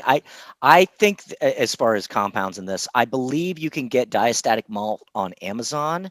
I just put in I just put Adam's, just so everybody knows, I just put Adam Kuban's recommendations in his Amazon cart, and I believe that I have a list here of pizza essentials that I believe has that diastatic malt in it. Yep, yep. Here's some. If you look here, I'm putting it in right now. That second Amazon link is mine, and it has. Here's a link to this diastatic malt that I have used and was available on on Instagram, on Amazon. So uh, hopefully that helps. And I don't use brown sugar. I use a little bit of beet sugar, which is non-GMO. I get it at the Whole Food store or health food store, non-GMO organic beet sugar. So I don't know. Better than Great. cane sugar? Who knows? Who knows? Who knows? Thanks so much, guys. Yeah, sure, sure. All right, bud. Later. All right, all right. So here is the dilly O. Okay, so Corey, just so you know, yeah, the thermometer and the scale are the best. And then I just put a couple links in there for some other little tips and tricks that will help you, that can help you out. So Andrew is asking, he's taken both the beginner and intermediate on demand. Thank you, Drew. I have a Lloyd's Detroit style pan, 8 inches by 10 inches. What's a general dough weight for one of those? Heavier or lighter than 250 grams? I think I have an 8 by 10 and I usually go about 300, I So think. But there's no reason, I don't have a reason for that. I just, yeah. So here's the thing that I know: the real Detroit style guys are going way less on the dough than anybody than anybody else. And so here's what I'll say. No offense to anybody else, but most people I know have never been to Detroit who make Detroit style pizza, so they're winging it. The guys that I know that have been to Detroit or come from Detroit are using, for a small pan like that, less than 250 grams of dough, wow. and they're rolling it out with a rolling pin, or they're pushing it out very carefully with their hands, and that's how they do it. Um, but it really depends, because I know some Detroit people that go pretty high on the hydration, and I know some Detroit people that go pretty low on the hydration. Mhm. I know some Detroit people that do a same day or next day dough, and I know some Detroit people that do like a 3 day dough. So it really depends on whether you are trying to do a traditional or a non-traditional. I think what a lot of people are doing these days, and no offense to all the people that are trying to make Detroit style pizza out there, they're just going for that frico crust. That's what really matters. Um, and that's fine, but a frico crust and a Lloyd's pan does not a Detroit style pizza make. Justin? True. True. I mean, I've been using my focaccia recipe as my kind of like deep dish pizza, Yeah. which is pretty fun, pretty fun. So So me and Justin, we're not from Detroit, so we like to throw like Detroit around like we know what we're talking about, but we don't. mm, But I would say, yeah, less than 250 for a small pen like that for sure. interesting, interesting, Traditional. Yep. interesting. So Yep. Corey's just following up. So with that Green Mountain, it's the Green Mountain grill with the pizza attachment can get up between 5 and 700. The pies come out looking good, but the dough isn't where I want it to be. So Massachusetts likes New York style and bar pies. The bar pies will actually be interesting on that because those are cooked in like another Lloyd's pan. Uh, but but we'll see. We'll see. Cool, Corey. I'm excited. Excited to see some pics or some of your cooking. So, all right, all right. Yeah, Jay, I'm checking out your. Jay said he's doing Indian food pizza, a tandoori chicken pizza. Checking out Pizza Buzz. So I'm checking that out right now. Thank you, thank you. Yeah, people, please put your Instagrams, put your websites and stuff in there in the old chat. Let's use it as a forum, right? Use it as a resource center. So Suvir is saying, here we go. Suvir, I don't know if you've taken any of our classes, but we will answer the question. What is your opinion on dough wooden dough boxes for cold fermentato. Okay. Is it a hard no because it doesn't cool down fast enough and only good for same day dough? Wooden dough boxes for cold fermentation. So I think that what I would say is in New York, I know a lot of old school guys that still use wood. Maybe their boxes are grandfathered. Maybe they're paying off the local health inspector. I don't want to cash any aspersions. Things work differently in New York than they do in California. In California, they don't allow us to use wood on with anything. They don't like wooden spoons. They don't like wooden cutting boards. They don't think that we can clean them properly. But here's what I love about wooden dough boxes. I happen to have a few. Don't tell the health department. And I find that when you ferment either cold or room temp, they tend to absorb some of the moisture in the dough, and you get a kind of a crispier crust on the bottom. So that is what's one of the reasons that I like wood. I just also like the look and feel of them. And the old school guys that I know, they never clean their dough boxes with soap and water. They scraped them down. They use maybe a damp towel, maybe not. And whatever doesn't kill you makes you stronger, right? That's right. That's right. Um, I'm I'll eating moldy cheese. say another thing as well. I find that for people that are using sourdough, I find that all of the tools, all of the smallwares that you are using, you actually don't want to clean them because that bacteria is actually really important. So depending on if you're using natural fermentation or yeast, that might affect your decision as to whether you want to use wood or you want to use some newer type of plastic or rubber that you can clean and disinfect. Yep. Gotcha. Good question. Excellent Good, question. good, good, good, good. All right. Here we go. Anonymous. I have a Lincoln Impringer conveyor Impinger. oven. Impinger. Conveyor oven. Okay, cool. Yep. That reminds me of the old school, like an old Pizza Hut. And do American style pizza and New York style and Detroit. Is there a master recipe for that oven? That's a Oh, rough geez. one. I gotta say that's a rough one. So Mm, mm. I wouldn't say there is a master recipe. So I know guys that do Detroit style and Chicago style in those ovens, even Sicilian style, and I think that you can do a pretty good job. Um, the hearth style pizzas, like a New York style, Mhm. I think you really have to kind of do a lot of R&D. I do not have a master style for something like that because the style of pizza that I would like to make, I've never been able to make in a Lincoln Impinger oven. That's a Right. hearth style pizza. The conveyor belt oven, right? Because you Hmm. don't necessarily get as much bottom heat. Is that Well, you get it, but you don't have a hearth to put it on. right? Right. You don't have something. Yeah. You don't have a stone. Right. I So are mean, you cooking them on like you have to cook them on pans? I mean, well, you could cook them right on the surface of the Impinger oven, which is almost resembles kind of chain link. right. Right. I think I've seen them. I don't know. Let's see. Yeah, they have some. I'm gonna try to do a little. They have some metal round tools that people use. Some of them are slotted with holes.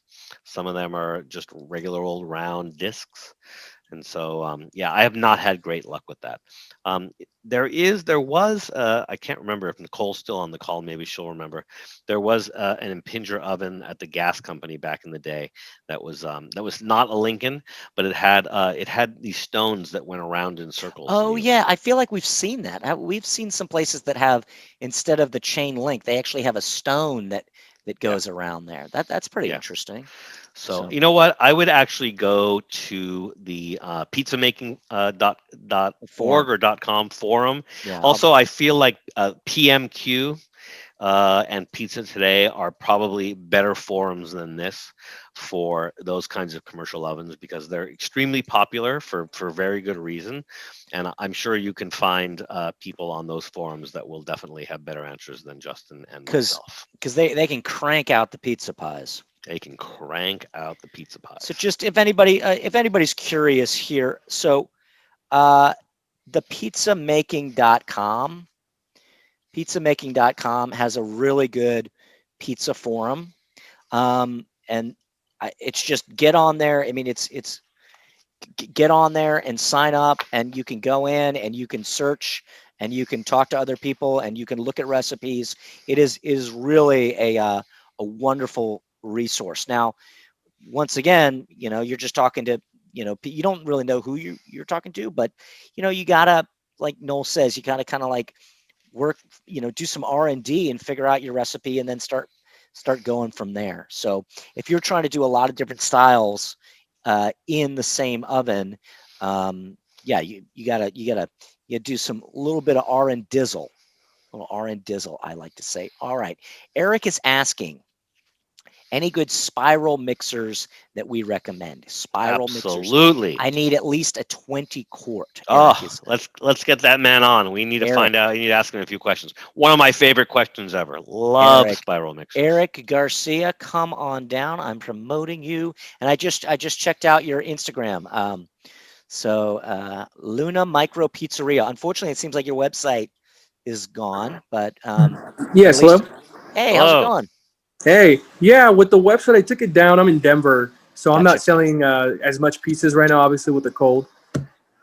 Yeah. Yeah, but for my question about the spiral mixer, right now I'm just using the KitchenAid. Yeah. It was 8 quarts, and I need to, make way more dough. So I'm looking for a 20 quart one. Anything that you guys recommend? Here's the thing. Most of the high quality spiral mixers, the highest quality ones really don't get going at such a small capacity. And so you're left with a lot of mid-level to lower level spirals. So here's a question for you. What kind of pizza are you making? Looks like some Neo. Yes, Neapolitan style. So let's see here. Have you looked into a diving arm mixer? No, I have not. You might want to do that because you can find some nice old single diving arm mixers on the market that are a lot more appropriate for a Neapolitan style though than the spiral. Because it's a nice gentle mix. And spiral mixers are not traditional for Neapolitan style. I'm not saying that you can't use one, but you want something a little more gentle and something that emulates a hand mix or something like that. So for what you're going to spend for a professional spiral mixer, I think if I were you, I would look around and see if you could find a diving arm mixer that was used from an old bakery, and you'll have much better luck with that. Perfect. Thank you. No, appreciate it. Yeah, you're welcome. So Justin, you know feel- what I'll do? I'm gonna look around and I'll find a small spiral and I'll put it in the chat, but I'm not gonna verbally recommend it because I haven't had the best luck with that. How about that? Right. I know that some of our friends that have spent some QT with us got the Sun Mix. Yeah, what's the small? I don't think they go up to 20 quarts, do they? I don't know. I'm trying to look at it. It's like the Yeah, small let's look at that. small line domestic mixer. So the dough capacity, they have a 6. So it looks like the Sun 6 is like Yeah, 6 that's what I thought. 6 kilogram. They got a 10. Yeah, so they probably have a 10-kilo mixer, which is probably Their smallest is a 6. They have a 6-kilo yeah. mixer. What's their biggest? The Sun, they have a 15. They got a 20. Oh, they got a 20. They have a Sun Mix. So I'll buy it now, and Eric, just give me your PayPal. That's a good one. And I'll just buy it right now, and then Justin, you want to put that in the chat? Yeah, I'll just go ahead and put it in the chat.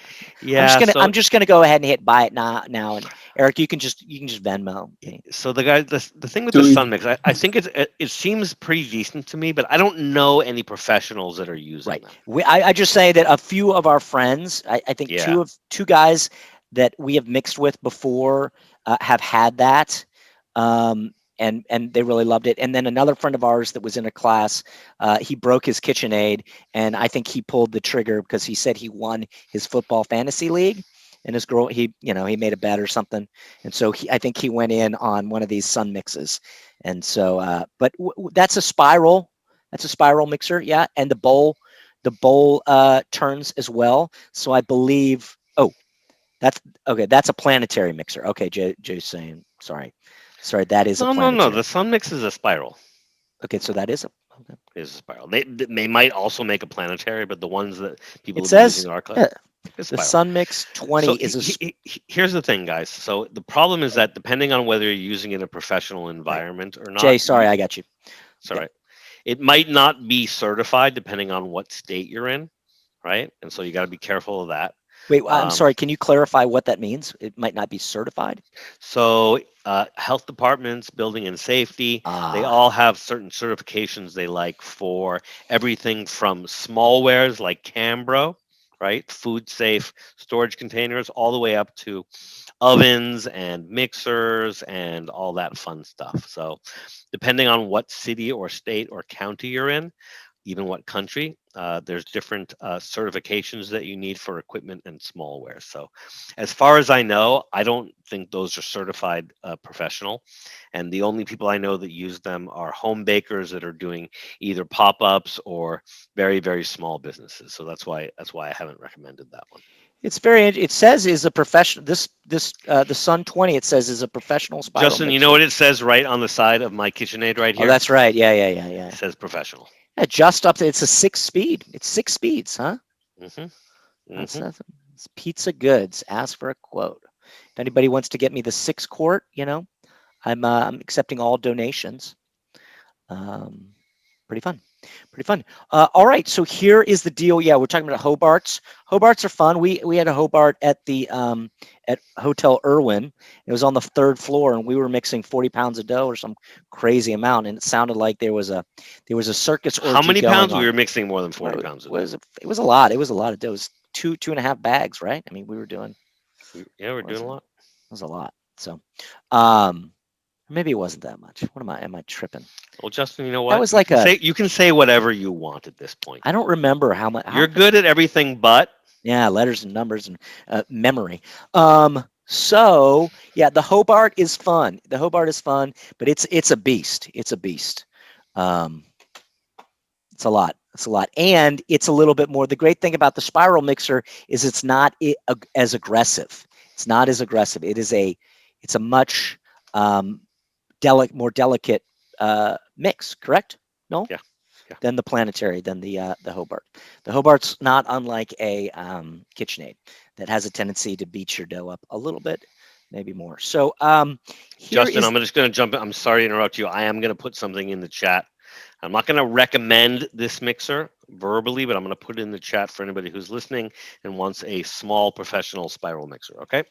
There we go. Not recommending it, but we're putting it in the chat. It's small. It's affordable.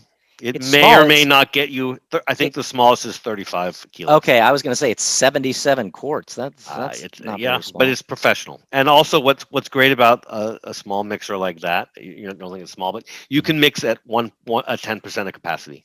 What's the mixer that we used? What was that? That's kind of like when we were doing class. What type of mixer was that?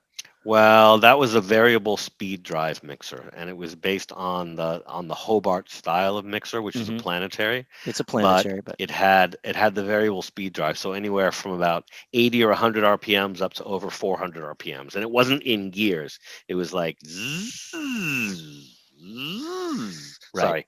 It's my impression of a variable speed drive. It's not pretty good. With impressions. That was not. No, that's a great. I mean, you sound like terrible. A variable speed. Hey, quit beating yourself. Now my lips are itching. Oh yeah, well that makes sense. All right. Well, it seems unless there are a bunch of other questions, what we kind of like to do at this point is we just kind of open it up. Anybody that's still there, we'll just invite you guys over. Is anybody still there, Justin? Well, we have 10 or so people here. So what we'll just do is we promote everybody to panelists, and we can just kind of like open it up for the last 20 minutes. And if there are any questions, just, you can raise your hand. You can do the little raise hand thing right down here. You could even just scream it out. You can just say, hey, I got a question, or, try to be as orderly as possible. Let's chat as if we're all in the same room, sharing a beer or a slice of pizza, right? Yeah, I'm taking the night off. No beers for me tonight. No beers for you tonight? Yeah, I'm gonna take the night off. Next couple of days. I got a big day tomorrow. Check out that. That's what should be right there next to all the recommendations in don't you think? Yeah, for sure. Don't you think that those should be I'm promoting everybody to panelist. Well, people are still here. Guys, and don't feel like you have to show your video. The joke is I'm not wearing any pants. I mean, is it a joke? There he is, Gary. What's? Oh, that pizza looks good. Look at those pepperoni dogs. What's up, Dan? What's going? The Perez brothers were both with us on Saturday. Look at Right? Gary. He's all backlit. I know. Gary's like, that pizza's looking good, dog. That looks good. That looks good. So yeah. So Danny, what'd you think of class the other day? The bar stuff. Adam Kuban. A case. Sorry, my kids are sleeping. That's why. No worries. No worries, dude. Just want to close the door. It was good. It was like I tried it today. It's not my kind of pizza, but it was a good class. What? Why is it not your kind of pizza? I'm very curious. I don't know. I just prefer like more like a New York, high hydration. New York, Got it. so. Got it. Yeah. Not a real New York, but I guess. I like that pizza, but it's not. Yeah, I don't know. I don't know. I haven't made it enough times to like get used to it. And like, to be honest, if I'm gonna eat a super thin crust pizza, I literally make a tor pizza. Stop what I it, do. Justin. That's what I do. I just throw a tortilla down and make it up there. Just say it. Just say it. So, But I also but think I didn't cook it long enough. So you know what? I don't know if you've ever had the chance to try one of those in their proper environment, but I was lucky enough to live on the East Coast for 6 years, and you'd just be in some bar and you'd be like, "Oh, pizza, all right, I'll get a $6 pizza. Sounds like a deal." And then they bring you this tiny little 8-inch pizza, and you're like, you try it, and they're great if you eat them immediately. They're super crispy on the bottom. They're like somebody in the back is using like a toaster oven, or maybe if you're lucky, a deck oven, but they really nail it. And I find that a lot of those old places, you get is that Justin? Is that you? No. Somebody's talking about pulling clothes out of the dryer. I don't but know. Anyway, you get like these old barmaids, or like the old dishwasher that's stuck making these pizzas in the bar, and it's the same guy making the same pizza for 20 years. And there's something about the way they do them. There's that nostalgia factor. So if you've never had them in their proper environment, it's hard to be nostalgic about it, you know? What about, remember Adam was talking about bowling alley pizzas? Oh right? yeah, I love that idea. Roller skating rink pizzas. I mean, like, a lot of people would say, well, that's not very artisan, right? I think that I feel like if anybody watched the Cook Show with who's the guy? Oh geez, who did the Kogi tacos? Who's that? It's the Cook Show with the guy that Roy Chef. Roy Choi. Roy Thank Choi. you. So, and he's trying to make like that, like was it Lunch Lady pizza? The square. He's trying to do like a version of that that's cooked in like a you know a sheet pan and done. So I think anything, and that's why I say, you know, we joke about it, but it's true. It's not only about feeding your belly, but it's about feeding your soul. So I like that stuff. So, beautiful. And I'm a sucker for burnt cheese. I'm a sucker for burnt cheese. You sure are. So Corey, I see that you have your hand up. Now I don't see your video, but if you want to ask us what's going on, and we'll try to answer your question. Yeah, this is probably a stupid question, but no, that's our favorite kind. Stop it. You sent I saw the link for the thermometers, and I don't understand how you're using those thermometers. I use just a non-touch like laser, and I shoot the stone to get the temperature off that. How are you guys using those thermometers? Are you taking temps from the pie, or? Yeah, that is so that is a really good question, bud. And not stupid at all. I was really expecting a stupid question. That was a really good question. That's actually a great question. That's a great question. So we're not temping in the baking stage. Speak for yourself. We are temping. I mean, Noel might be sticking. We use that when we're mixing. We want to know how warm our room temp is. We want to know what the temperature is of our water. We want to know the temperature of our dough. Of our Justin, flour. let's be specific. Not just the surface, but the interior temperature. Right. So, and we take all those initially, and so based on those factors, and based on how many mixes we've done, and our projected, there's something called DDT, which is desired dough temperature. We want our pizza to come out and start its bulk at a specific temperature. That way, we are the ones that are in control of the fermentation. Right. So we often say we're not size queens, Noel and I, but we are time and temp queens. We're constantly. Justin says that. I don't say that. I say it about Noel. Trust me. Yeah, you do. So, You do. but we're constantly temping. So after we do our initial 5-minute mix, we temp the dough, and then that will give us a projection about maybe our predicted friction factor. And then after we've done our mix, as soon as we stop our mixer, we temp our dough. Because Justin, I'm sorry to interrupt you, but hold on for 1 second. Correct me if I'm wrong. He's not asking about using a thermometer. He's asking about using an infrared gun compared to a probe thermometer, right? Right. I believe, and correct me if I'm wrong. What you were asking is how, because when we use those thermopens. Yes. I was under the impression that the temperature was specifically for the stone, and but I didn't realize that you're taking temperatures the whole time during the process. Yeah. And then I guess the point I'm trying to make is that you kind of want to have both if you can afford it, because the surface temperature is important. But as Justin and I know, the flour temperature could be different on the surface than it is on the inside. The dough temperature, especially depending on what part of the process you're in, could be radically different on the inside or the outside. And so while Justin's right, we do temp our dough and our ingredients throughout the whole process. Being able to take a surface temp, which is what you get with an infrared gun, and using a probe thermometer to be able to get different temperatures in flour, in water, in dough is really important. Okay, thank you very much. I appreciate it. Yeah, sure, of course.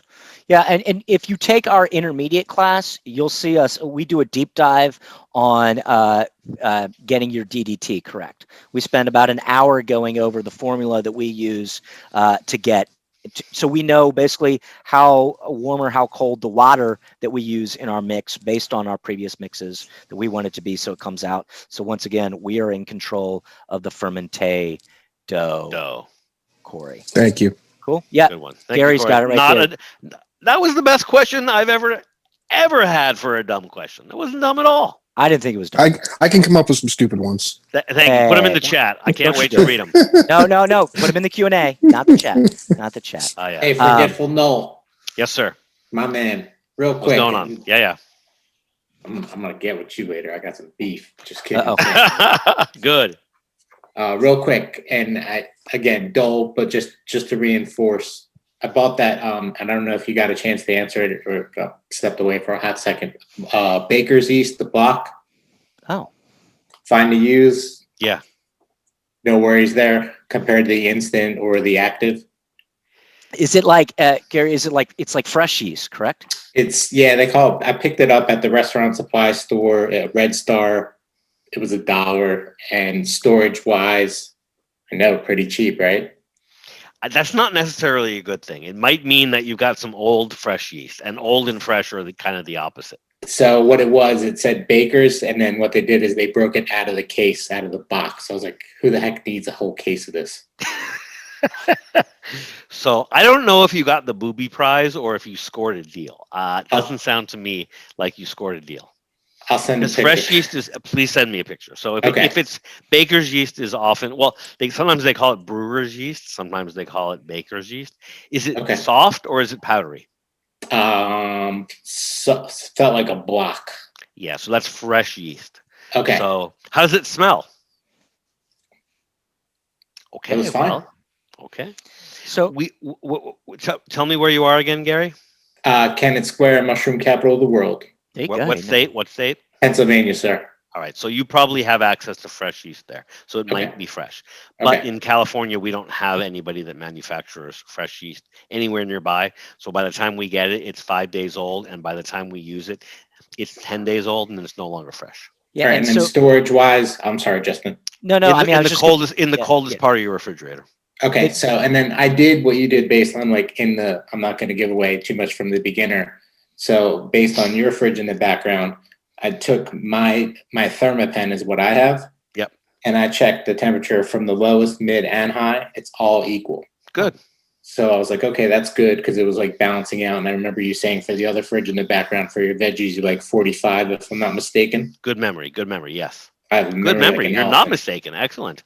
Okay. And then I've been using the Trader Joe's fine sea salt.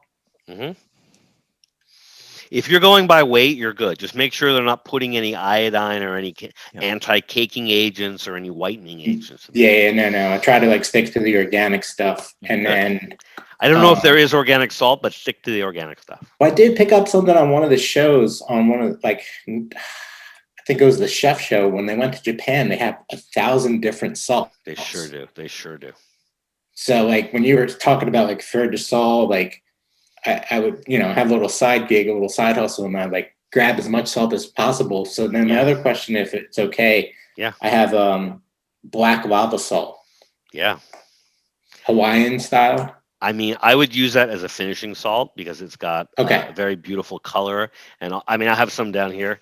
It has a really beautiful texture sometimes too, but I wouldn't put it in your dough unless you're trying to change the color of your dough or one of your ingredients. But just like what you're saying, Gary, it might be fun to do that. You might have like if you use that in the dough, then that's a marketing for using like you're saying, you do Spam and pineapple, and you've got like, I mean, that's like the true Hawaiian pie, right? I mean, I'm serious. Right.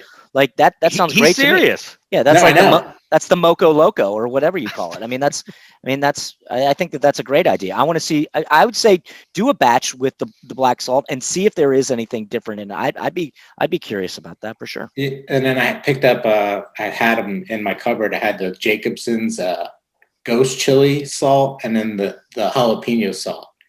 The jalapeno salt I've mixed in just as like a finishing. I'll bet. It's good stuff, man. I love that stuff. We've got some truffle salt and stuff like that. I've never tried that, but like, I often, like a lot of times when I'm making my pizza, I'll put like, I love like the little hints of stuff that people can't, it's like a good television show doesn't spoon feed you anything. It kind of makes you like step up and like meet it halfway. Right. And so like, I put like a cap of like orange blossom water in my, like, just to give it a little, like, is that something sweet or floral or something? So I don't know. The more that we can kind of play in those, within, we get the technique, we learn it, we're going to learn it, and then we start coloring outside the lines. So cool. Good stuff. Thanks, guys. Appreciate it. Yeah, of course. Yeah, for sure. Yeah, absolutely. Thanks for hanging with us. So, Jay, I see that your hand is up. Do you want to unmute or turn your video on? And we can, are you there? Hey, Jay. Hey, guys. How are you? Good. I saw you for a second, but now I didn't, but it's okay. How's it going? I'm doing all right. Well, you saw the post that I did. I mean, I did some posting on the chat saying about my pizza place in Fort Worth, Texas. So we do Pizza Buzz. I'm the guy who does the Lincoln Imprinter right now, actually. Oh. Yeah. So right now I'm in my dough that I use. It's all Trumps again. Brohner, we do 66% water, 2% salt, 1% oil, and 1% sugar. Noel? Standard. That's a classic recipe. What kind of pizza are you trying to make? Is it supposed to be crispy, crunchy?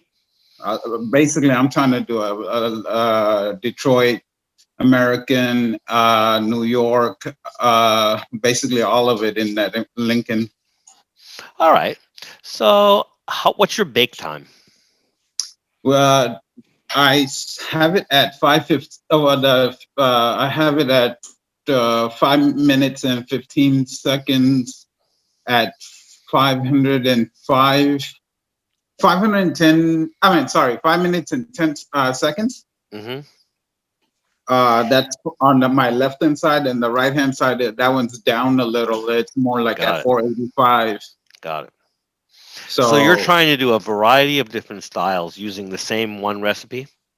Trying to, I mean, it's more. We're more of a delivery carrier, basically. So we're another Papa John's, where we use grande cheese. We use top quality meats like fontanini, all the meats that. So we're using the top quality stuff, grande, ricotta, and everything that we use top quality, and we're not like some of the competition. Let's just say.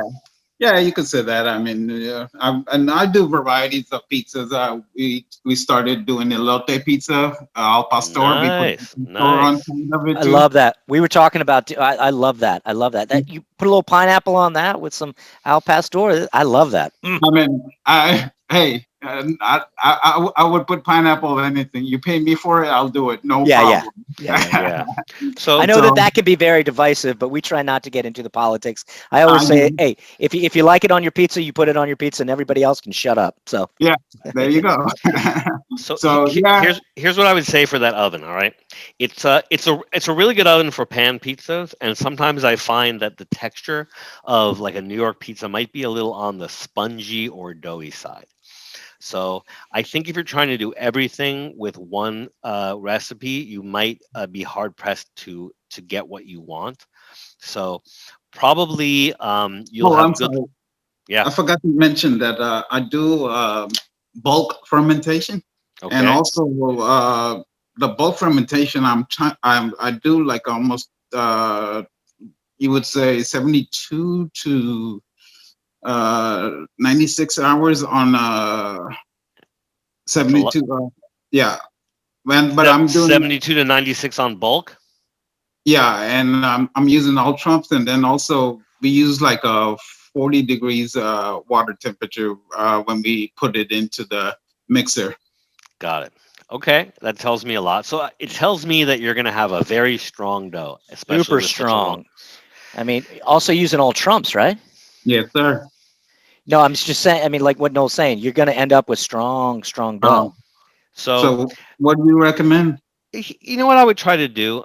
I don't know if you like the texture of the pan pizza or if you like the texture of the New York pizza. I would say based on your recipe, you might want to go a little higher with the pan pizza and a little lower with the harsh style pizza, and see if you might get. I don't know if do we have any pictures of your pizza? Can I you mean, can you can you put something in the chat? Is there, do you guys have a I don't Yelp know. page or an Instagram Yeah, page? I got an Instagram page. It's Let's. Pizza Buzz Fort Worth. Can you put it in the chat so we can give it a little Yeah. click and we Well, can all look let at it, let just so me we see can if I, kind of see what you're working with? yeah, one second. I'm new at this too, so That's all I'm. right. That's all right. This is I this found is. it, Jay. I'll put it in there. I'm following you right now, buddy. Thank you so Justin, you're much. fast. Those fast little fingers you Oh got. my God, I get that all the time. My wife says that. Ah! Does she? There you Story of go. my life. All right. Let's have a look at these pizzas and see what we're looking at here. All right. I see a lot of fun graphics here. I see. Look at that All right. calzone. Looks pretty good. It all looks pretty good, actually. Yeah. So all right. So, yeah. So, one of the things I see about the dough there, and it looks nice. Your pizzas look good. I see like you kind of get like maybe 2 shades of brown on the dough, which is pretty typical for that style. Um, let's see, Justin. I guess Do my I question would be what do you want? Like what do you like when Noel was asking, do you want I mean the dough looks good, but what do you feel like it's lacking at this Yeah. point? Like what are you interested? I mean, because all Trumps is like a super strong high protein flour. Like I would start maybe messing with your flours a little bit. So, Eh, uh, I mean, I that's don't that's know. me. I mean, is there another option for a flour for pizza guys? Like, I mean, I would stick with you what you stick with it. have. So Yeah. here's what I would say. I would say don't mess with the flour. You got something good. You got something traditional. I would start to mess with the hydration and see what happens when you give it a little more water for the pan pizza, and maybe take a little water away for the hearth style pizza. See if you get a texture that you find better. What do you consider American style? I consider about 40 different styles of pizza American style. Yeah. Anything made in America is American style. I guess I mean, what do you consider, Jay? What do you where consider? I'm talking about having your crust edge, rise edge, and then skinnier skin. You could say a raised edge. Mhm. That's your. I would like your. Your people. I guess like Domino's or Papa John's. That raised the Got edge it. on the thing and then skinnier on the thing. What would I mean? So here's what I would say. Your pizza to me is very American looking. It's very like kind of mom and pop pizza. Right. I Yeah. feel like you can get the kind of pizza that you are making almost anywhere in the country, and for that reason, it probably appeals to a wide variety of people, right? Hmm. And so it looks to me like your pizza probably appeals to kids, to old people, young people, families. I mean, to me, it's not. Then don't take this the wrong way. It's not. You're not providing an artisan pizza. You're trying to provide a high quality pizza for a fair price, right?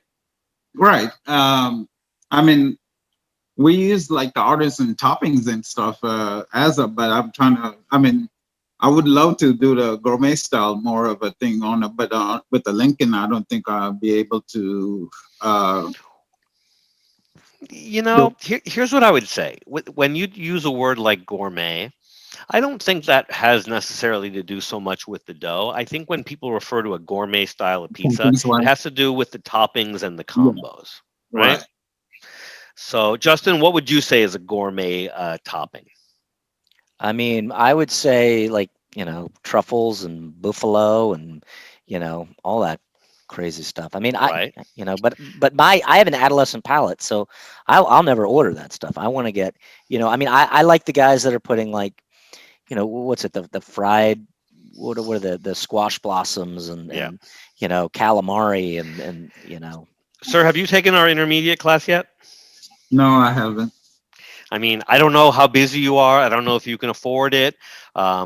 If you wanted to take the intermediate class, I would say that it would help to answer a lot of your questions, because the thing about the questions you're asking is that there is really no answer. What we try to do in our intermediate class is give you all the tools to make an artisan pizza, right? Based on Okay. artisan bread and pizza techniques. And so you're asking really good questions, but there are no answers to a lot of the questions that you're asking, because it has to come from you. It has to come from your customers, right? What we're Right. trying to understand is, what do you want? What do your customers want? And so only you can answer that. But I don't think that we can answer that for you. We can give you the tools to learn how to change the way you mix. We can give you the tools to learn how to change the way you ferment.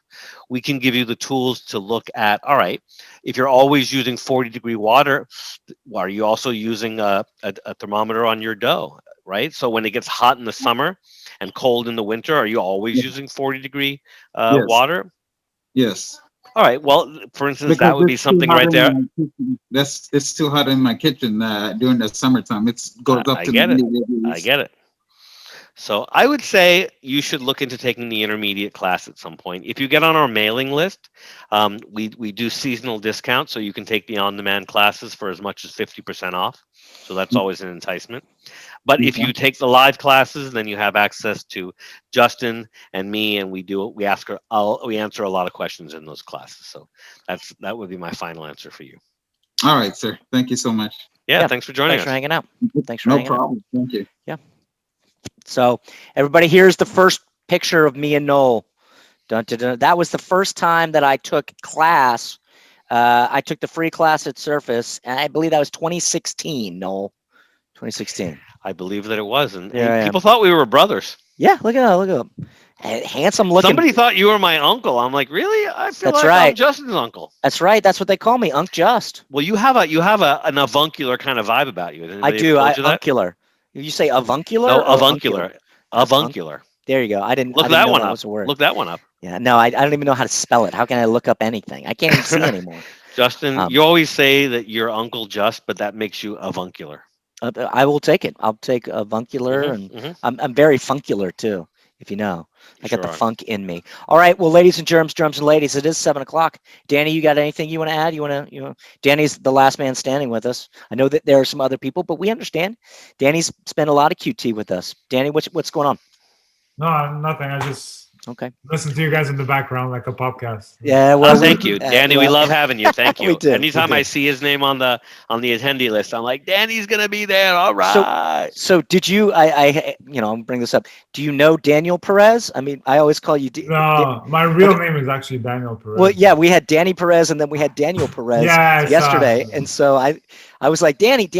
So I didn't know if you guys were I didn't know if that was your No, brother or Perez something. is like a Sure, common sure. name. Smith. So, all right, brother. But Thank thanks you a for lot for all hanging. the classes, Yeah, guys. I really of enjoyed course. it. Absolutely. Thanks for course. joining us. We appreciate the support. Yeah, No, you want to say bye to our friends, and then I'll take us thank home. you. I do. So thank you all for joining us. We're going to continue to do these. We enjoy them quite a bit.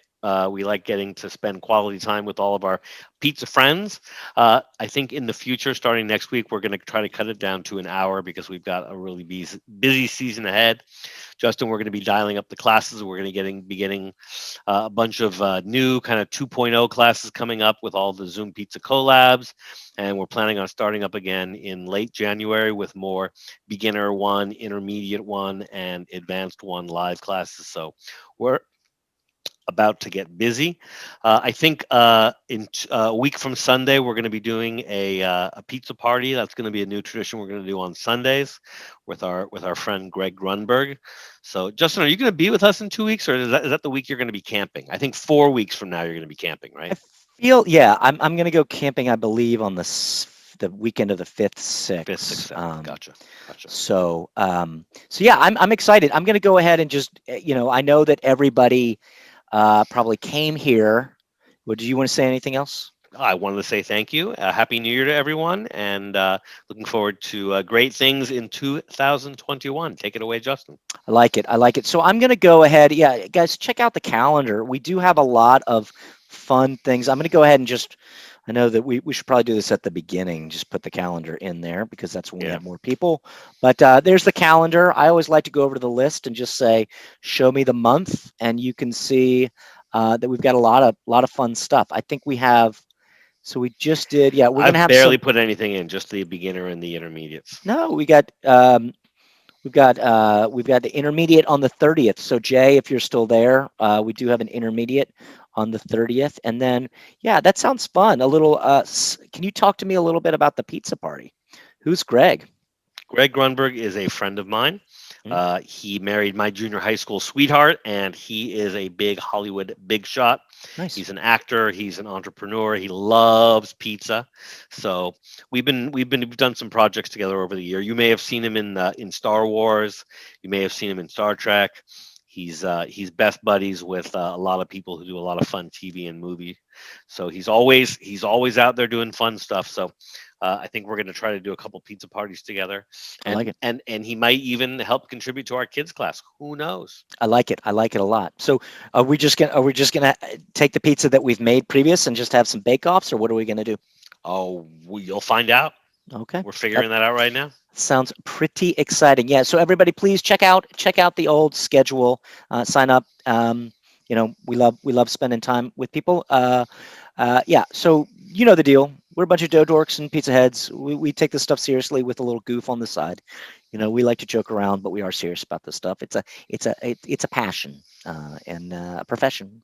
And we're pursuing the perfect pizza pie is a never-ending quest. My father is a golfer. I can't golf. I don't have the attention span for it. But I always say pizza is like the game of golf. You just you don't win at the game of golf. You just continue to play.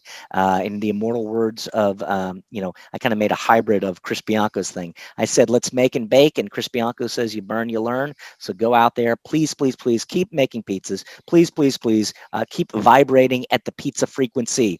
We are still in this pandemic, the corona. We'll all get through this together. Ladies and germs and ladies, cats and dogs, children of all ages, stay safe, stay strong, belong with one another, the opposite of being short, because we all belong here together.